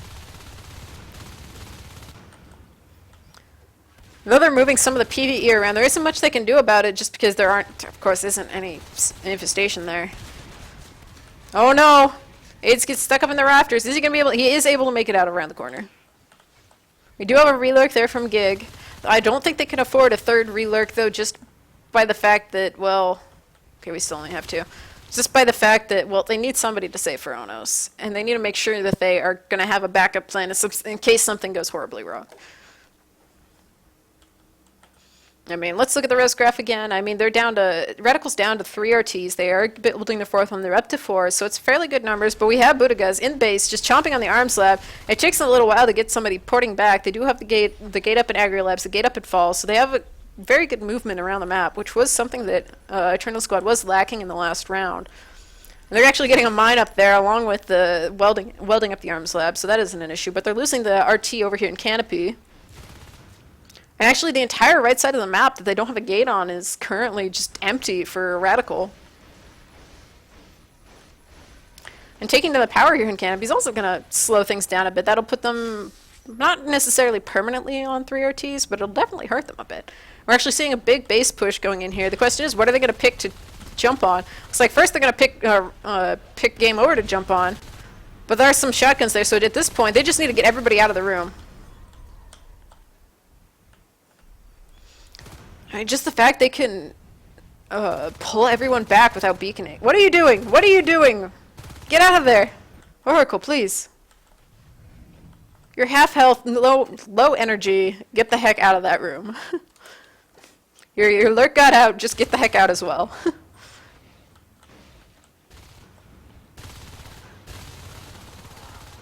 Alright, game over, taking out the skulks that were there. And A's just flying right back him, don't even care. Alright, here comes the Storm again, game over, getting chomped in the face. He is getting med packs, so he's staying alive despite getting chipped there by lurk spikes, and well, I guess it wouldn't be the poison damage, because I think that goes away when you get meted. Alright, so they did try to cap down here in Canopy just for kicks, I think. But that obviously got taken out. And we have Oracle down there doing some work as a fade. They are going to take out that gate there in Agri Labs. And you can see the cysts are already... Oh, the cyst chain is being obnoxious. As you can tell from the fact it popped. So they're already trying to get the cyst chain back, rebuild. It will take a little bit for it to build. And Oracle better be careful. Him and his living dangerously. SAS on the power, almost getting the power down. They are backing off again, so they will be able to go and bite down the rest of that power. Come on. Alright, so Argosh pushing in. Power was down to 18%. They'll probably try to weld it, especially with Knights showing up as well. Oracle just needs to make sure he doesn't just dive in. We don't want to see a repeat of what happened to ADHD's fade a few days back. Or, yeah, coming into this little area, it's kind of scary. Put a Marine on each door. Have some poor innocent fade come through the doorway and suddenly get meat shot in the face like by 2 Marines. Yeah, it's bad. It's bad.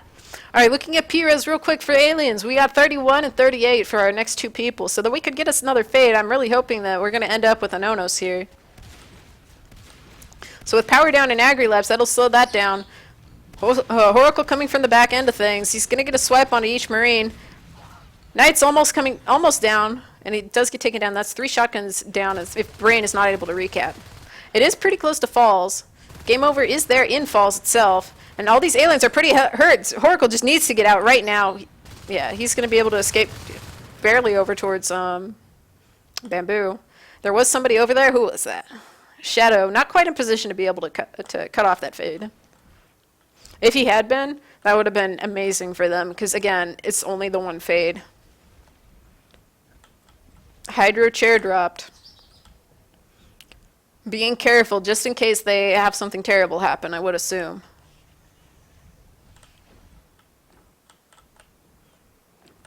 And you keep saying these guys kind of poke forward. Alright, there was only 1 shotgunner in that little group hiding around the corner. They are going to be able to clear him out, and with Oracle just kind of bouncing around this like hugely tall room. He dives in on him. AIDS gets caught a little bit. I think he might have gotten stuck to the floor there for a second, but they were able to clear him out, and he's going to be able to escape, it looks like. No problem, as long as he doesn't go through Hydro.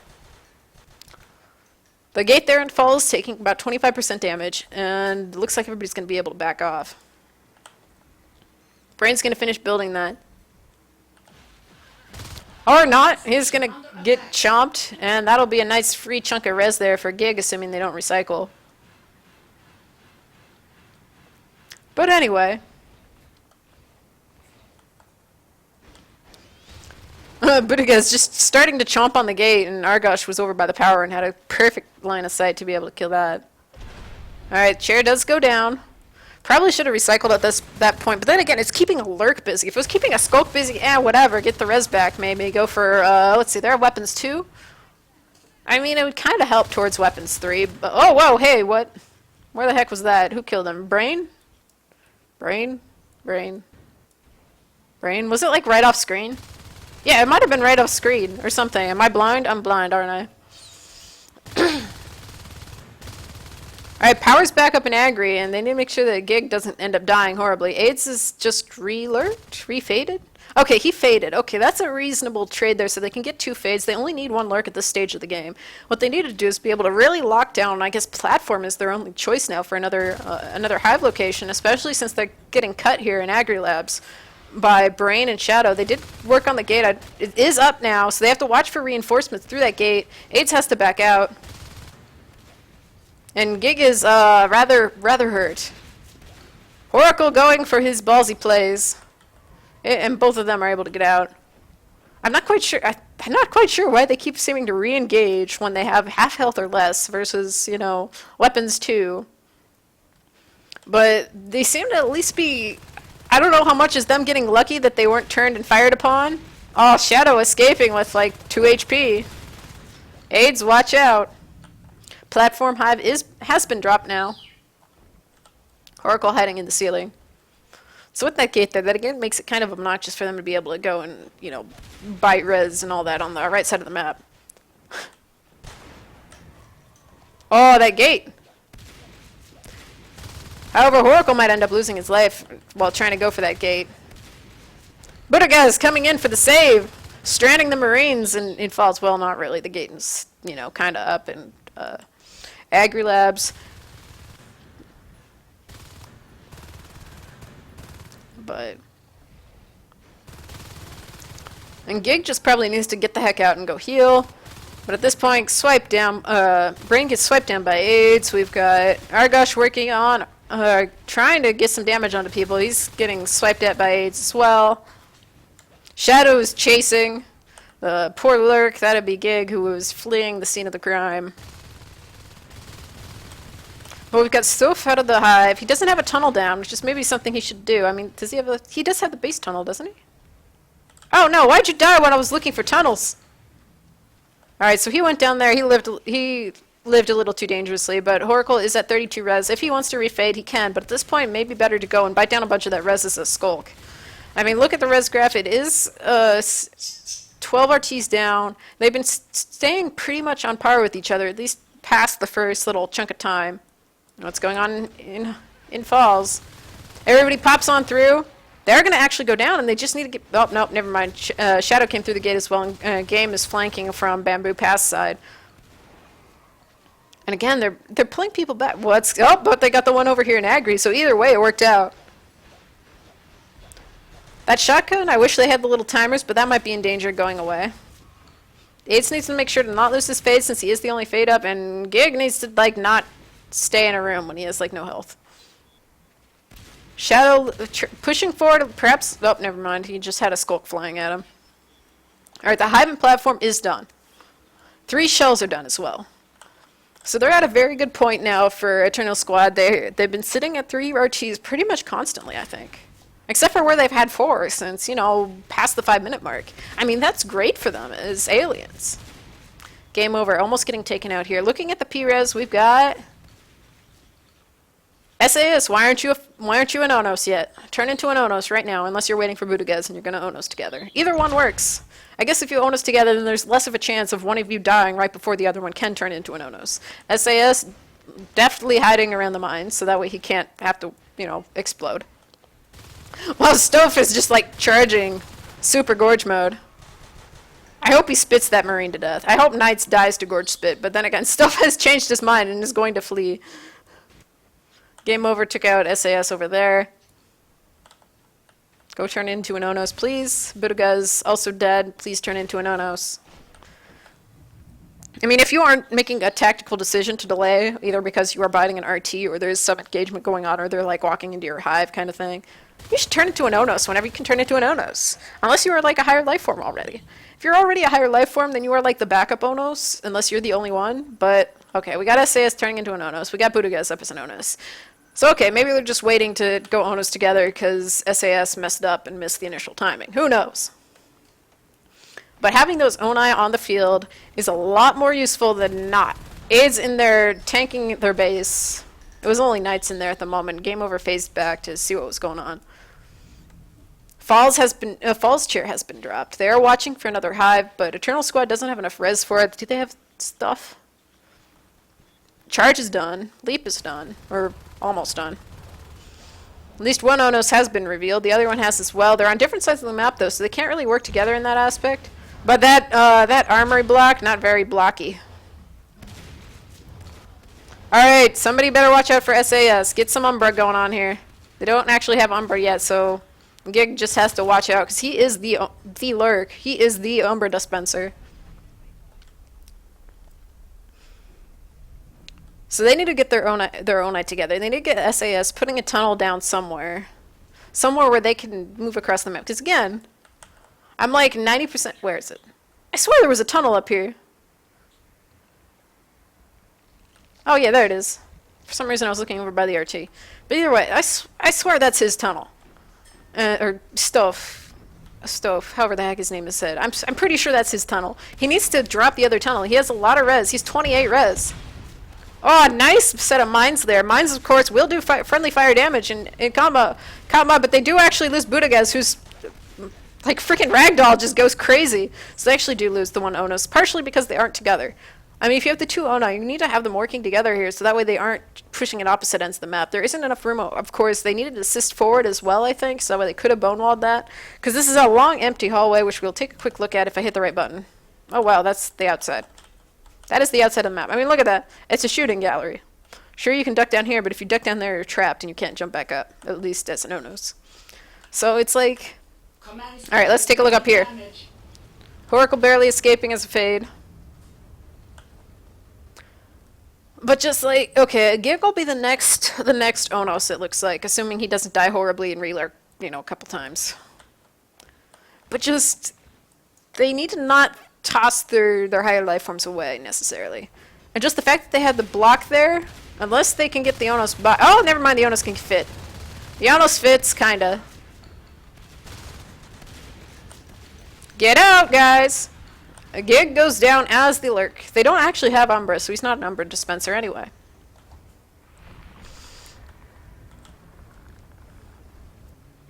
So we got SAS as the Onos. We got Oracle, we got AIDS up as fades.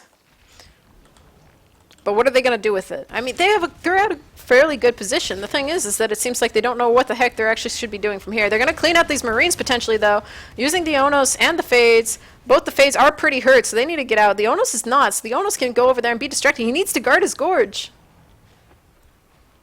And the Gorge needs to hit some of those shotguns as well, because, well, Bile Bomb will make them disappear, and that's, you know, a nice amount of res. They are sitting, some of them do have a lot of res. Brain has like 76, so they aren't exactly hurting for P-res. But Stove is hurting for energy. AIDS takes them down. Both those arcs are probably going to be doomed. Argosh taking some shots at Horacle, who is, again, living dangerously. 2 arcs are going to go down here very shortly. There we go. SAS there is the Onos. Need to get some forward assists. I mean, that's the other thing, of course, is that arcs don't move as fast on assists, and they take damage and stuff. But again, they have a nice long hallway here. I mean, let me see if I could draw the field of view. I mean, it's something like that, isn't it? Like that little is like their window, like for aiming down the hallway. All right, so we're seeing some pressure on the other side. Looks like Knights was also getting the same idea, but he's gonna just get trampled by everything ever. And they're actually gonna go after Falls. Can they beacon? They do. They can. They can beacon to Falls. So they just need to make sure. It looks like Stove is going to stay on the power to see if they can do some damage. They may take down Knights. He is pretty low. Power's going to get wielded immediately, maybe? But all the Marines are chasing after him. Meanwhile, we got somebody on the gate. That'd be Gig, who was working on the gate there. It gets down to 30%. Meanwhile, here comes the giant cluster of aliens again. They are going to lose power, it looks like, over here in Falls. So power down in Falls. That'll hurt a little bit. So they are going to lose 2 Marines here, it looks like, unless everybody backs off and lets Knights meet up with his buddy. Okay, they're going to lose the 2 there. AIDS, why are you diving? That was a bad call from AIDS, I think. He should not have been diving in there. He is at 29 res, so there isn't much he can do at this point except for he can be the new Umbra Lurk. Hey, where's Umbra? You got 6 res. You got 6 biomass. Where's Umbra? Start that up and tell AIDS to go be a lurk. Do lurky things. Power's back up in Falls.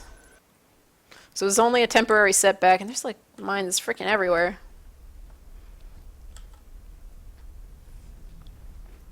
Alright, we got Stove in base, who trips over a mine. He's going to go after the arms lab. But they ported back. They're going right after Stove, and Oracle's there, chasing after him. But oh no, the Gorge down! Gorge down, man! Get out, Oracle! You're taking too long in base. If he goes back in there, he's a high chance of being dead. Why are you going back in? I have no idea why he's still towards base. I mean, he is expensive. He is only 14 res. He can't turn into something useful again. Meanwhile, up here we have SAS doing work. Oracle! He got blocked there by Shadow, who was probably waiting there the entire time. But it's like, you can't. Do we have advanced? Okay, we don't have an advanced metabolize. So there is that.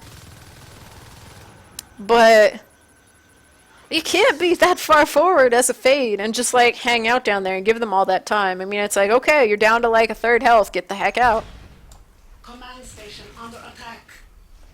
We got Stove there as a Gorge again, doing Gorge things. Battle bombing from a million miles away, but he's going to get chased after by Brain. And this time there's nobody to cut somebody off in Bamboo, so he's going to be able to back up towards platform again.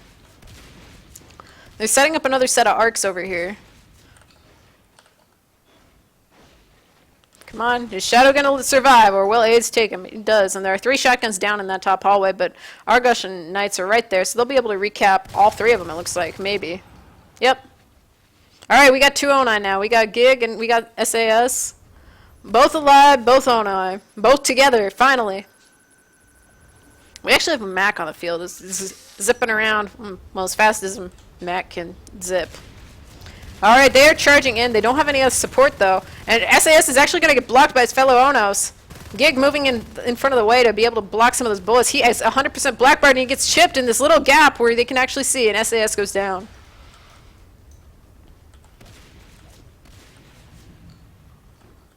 So close and yet so far.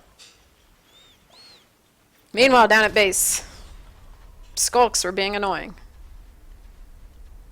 The arm slab is still kind of hurt. IP, both at 100. Nothing blinking at this point. They're sitting at 3 RTs versus Radicals 5.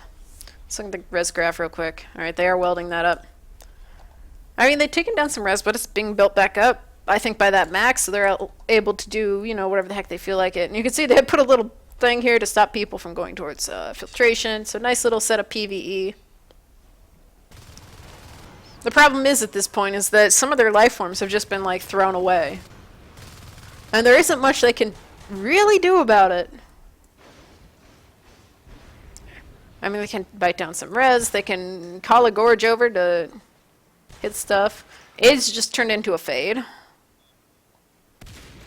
Oracle sitting at 22 res and SAS sitting at 21.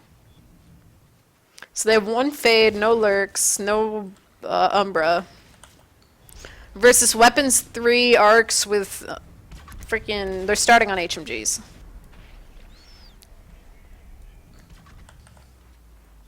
I mean, that is their biggest issue right now, is they're starting on HMGs. And that'll make life so hard for them. I mean, it may just be partially just like, you know, little silly things you could get away with in pubs, which is partially because there are like a billion people. Hey, look, hey, you're OBS. You don't have an OBS. You don't need no stinking OBS. Skulk's causing some trouble. Actually, game over gets the last hit on that OBS, so, whoops. They go over and try and take him down, but both end up dying. I mean, that's no problem. I mean, they still have 18 res. The problem is of course, that then they can't scan. Need to get some bio bomb. Oh, Gig going down right there. So that is the final Onos. And AIDS going... Where was that? Was that right there? Trying to see. I couldn't see. Frickin' Steam announcements covering up who killed what. Anyway, the arcs are almost dead. And game over kills an arc. Game over with most team kills of this game. Hydroponics does have a hive in it now. Problem is they already killed the RT in it, so that's going to make somebody go back and recap, and they'll probably see the hive. They are down to 3 RTs for Radical, 3 RTs for Eternal Squad.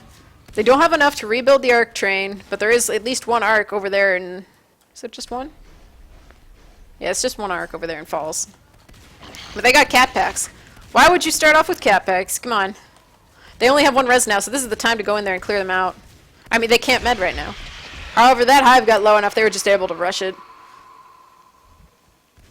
What's going on in base? We got Budagez working on that arms lab again.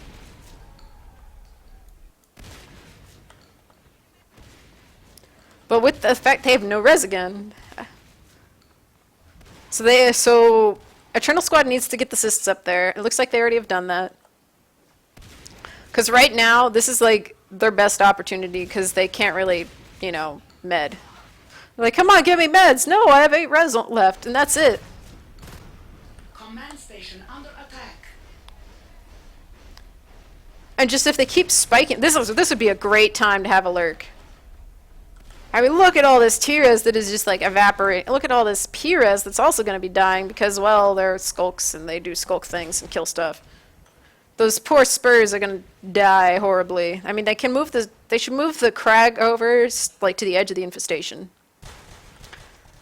Stoph was over there trying to heal up the new hive. It's at 49% grown. They have 177 res. Redrop that hive. That hive and atmosphere, that should like, be there again. Call that a distraction hive. I mean, this is a perfect opportunity to really lock stuff down again. And just the fact that they're getting the res back now, or they're able to stockpile. What's blinking in base now? SAS working on that, working on the gate again. Hydro destroyed. I mean, that's pretty typical. 182 res. Somebody get in that hive and drop a hive up in atmosphere, except for Shadows right there, so never mind. But that would have been a really great time to basically clear them out, decide, hey, we're going to clear all these stupid Marines out of the hive room, and then we're going to redrop the hive. And they just spent all their money on cat packs, so yeah. I mean, that's one of the reasons you have to be careful with cat packs, because they're kind of expensive. And if you're spending all your money on cat packs, I mean, then you can't med. And if you can't med, if you don't have enough buffer to med, you're going to lose all of that P-res that they currently are carrying around. They lost probably about 3 shotguns, I think, if they weren't able to recap them. I mean, at the moment, they have a lot of P-res on some of these people anyway. Like, Brain has like 50. Shadow has 42. Knights just doesn't like buying things, apparently, and he's sitting at 62. But if you went and you killed enough of those shotguns, you brought the Gorge in and buyed the shotguns, so you're forcing them to rebuy. I mean, just think of how much res you could just eat away there. Is Twitch like freaking the hell out or something? I keep seeing everybody like disconnect and reconnect in chat.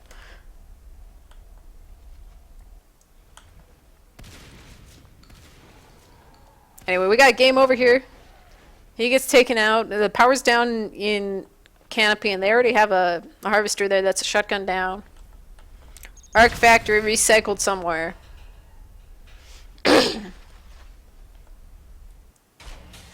We have Shadow building up the power there to get the RT up in atmosphere. There's cysts freaking everywhere, but it's far enough from the hive that it's going to be pretty easy for them to be able to do stuff. They just need to get him out. He's cat packing after him. Oh, see, they're up to 6 RTs again. So they're sitting at 40-ish res. Eternal Squad's sitting at 2. The one infiltration, which is about to be arced.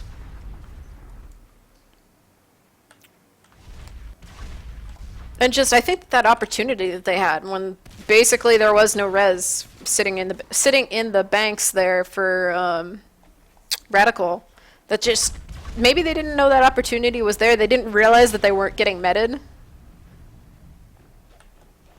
Which, of course, is hard to tell. I mean, you're running around trying to kill people in the freaking game. Oh, SAS going down there. I mean, he should probably... Trying to look. Yeah, he just went down right then. Trying to figure out how far he would have been then from Onos.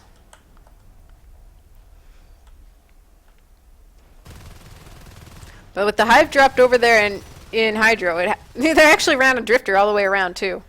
So here comes the Lurk Swarm. Partially because they are cheap life forms. Horacle needs to not accidentally throw his fade or anything. He keeps living dangerously. And Horacle goes down because there is Brain coming from that. So there have been a lot of great pinches from these dudes. From Radical, they've just always had somebody in just the right place. So, hey, there's a fade retreating this way. Partially probably because they are staying too long. Because by the time that they see that, there's kind of a fade that you freaking shot it in the face twice kind of thing. By the time that they're able to communicate that, they're able to start running. And by the time they start running, well, it's too late. And the hive has been scanned over there in atmosphere. I don't know if they've scanned the one over in Hydro yet, but there's somebody heading that way, so regardless, it's going to be found. Command station under attack. Something being chomped at. Looks like it was maybe the power. And just at this point, it's just flailing around because they don't have enough res for stuff. Budagaz is getting close to being able to have an Onos, but it's too little too late. I mean, they're getting a Proto Lab. And Gig is just flying around. What? Alright, beaconing back. Everybody gets to be alive again. Hives got taken down in both the places, so that was a good call there. At least they didn't mistime it and end up with people, the Hives still up. Eternal Squad's still sitting at 100 res. They take out down the gate infiltration. Both chairs slightly hurt. Not too bad, though. Oracle trying to take down the power before they get over there, but we have Argosh with the HMG. We got Brain with a Cat Pack shotgun. That's enough to drive them out. Gig working on the gate. Shadow popping through. Jetpacks are done, so they can pretty much wrap this up. And at this point, it's pretty much Jazzy being like, hey, what's not researched? Let's try Nano. Nano Shield. That hasn't been popular for a long time when it was totally OP. Oh, hey, why not? It'll be silly. Alright, so extra chairs going down to prevent that, but the one there is going to be able to be popped. They're going to pop the one right there in Hydro. Meanwhile, over here in Falls, Gig will go down. Budagaz is sitting at 50 res. Yeah, Twitch chat must be like freaking the hell out. Oh well. I apologize for Twitch chat having issues if it is bugging you. Game over. Survives with low HP. Hydro getting popped again, I think, by, what's it, Budagaz? Yeah, it was. They scan. They're looking for another hive, which makes sense. I mean, that's like what happens. I mean, there's definitely one way to be able to tell where you have to go. Just put a freaking chair there, and if they pop it, then you can pay attention to it. If there's still a blueprint there, or there isn't much they can do about it.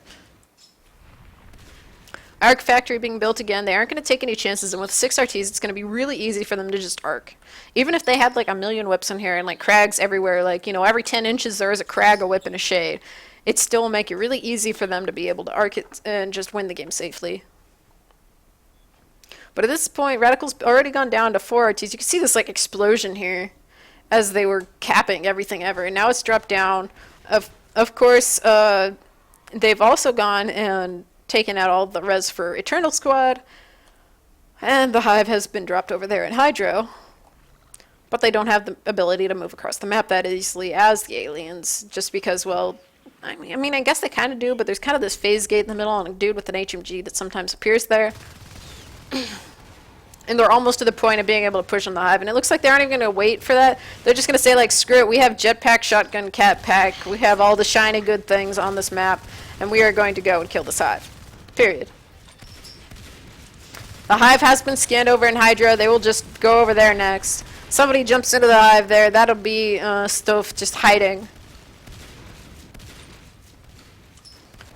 Or was it Gig? No, Stove hiding. The problem with HMGs, of course, is that they don't really do that much damage to buildings. But there's only one in that group, so that isn't too bad. Now they can just port back through and just go for a walk, and or, you know, a fly, whatever. Because they have jetpacks, and they'll just jetpack on over to Hydro.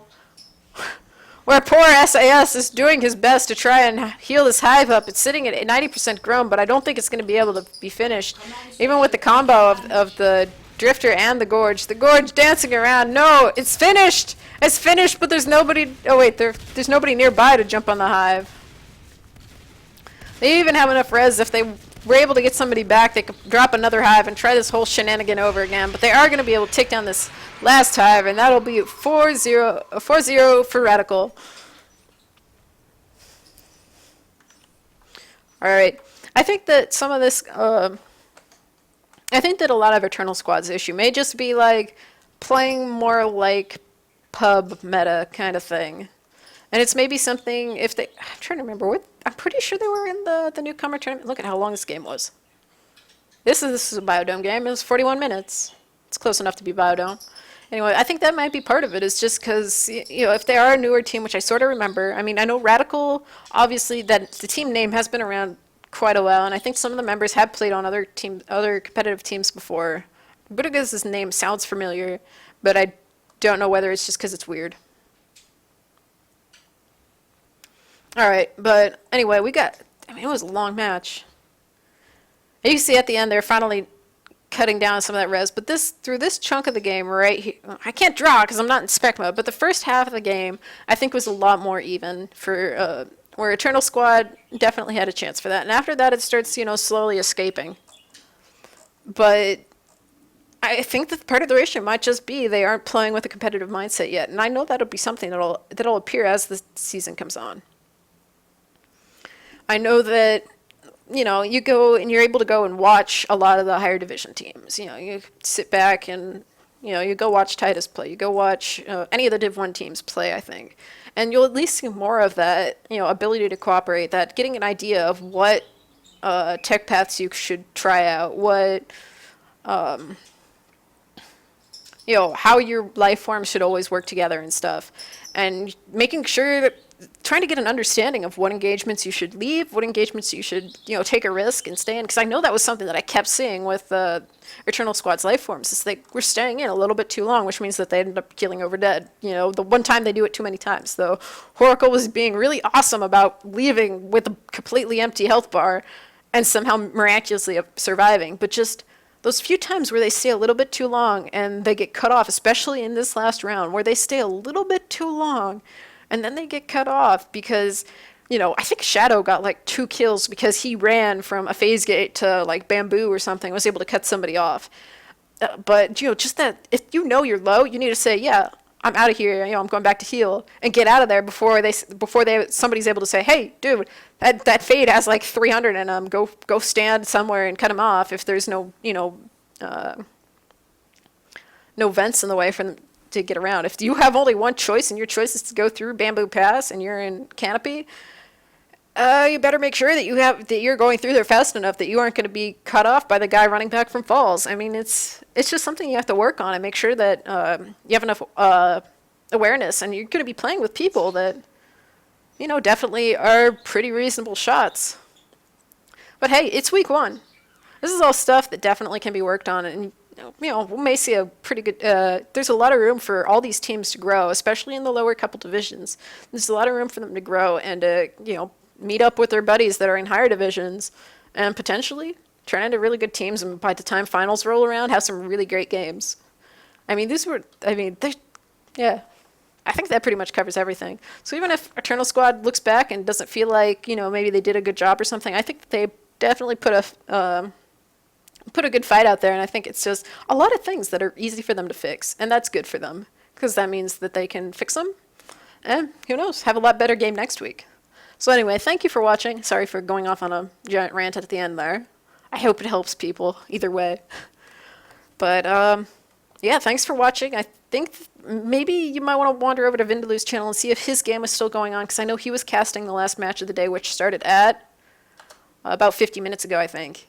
So head over to Vindaloo's channel and see if he still has a game running along there if you want to watch more NS2 tonight, or today, depending on your time zone.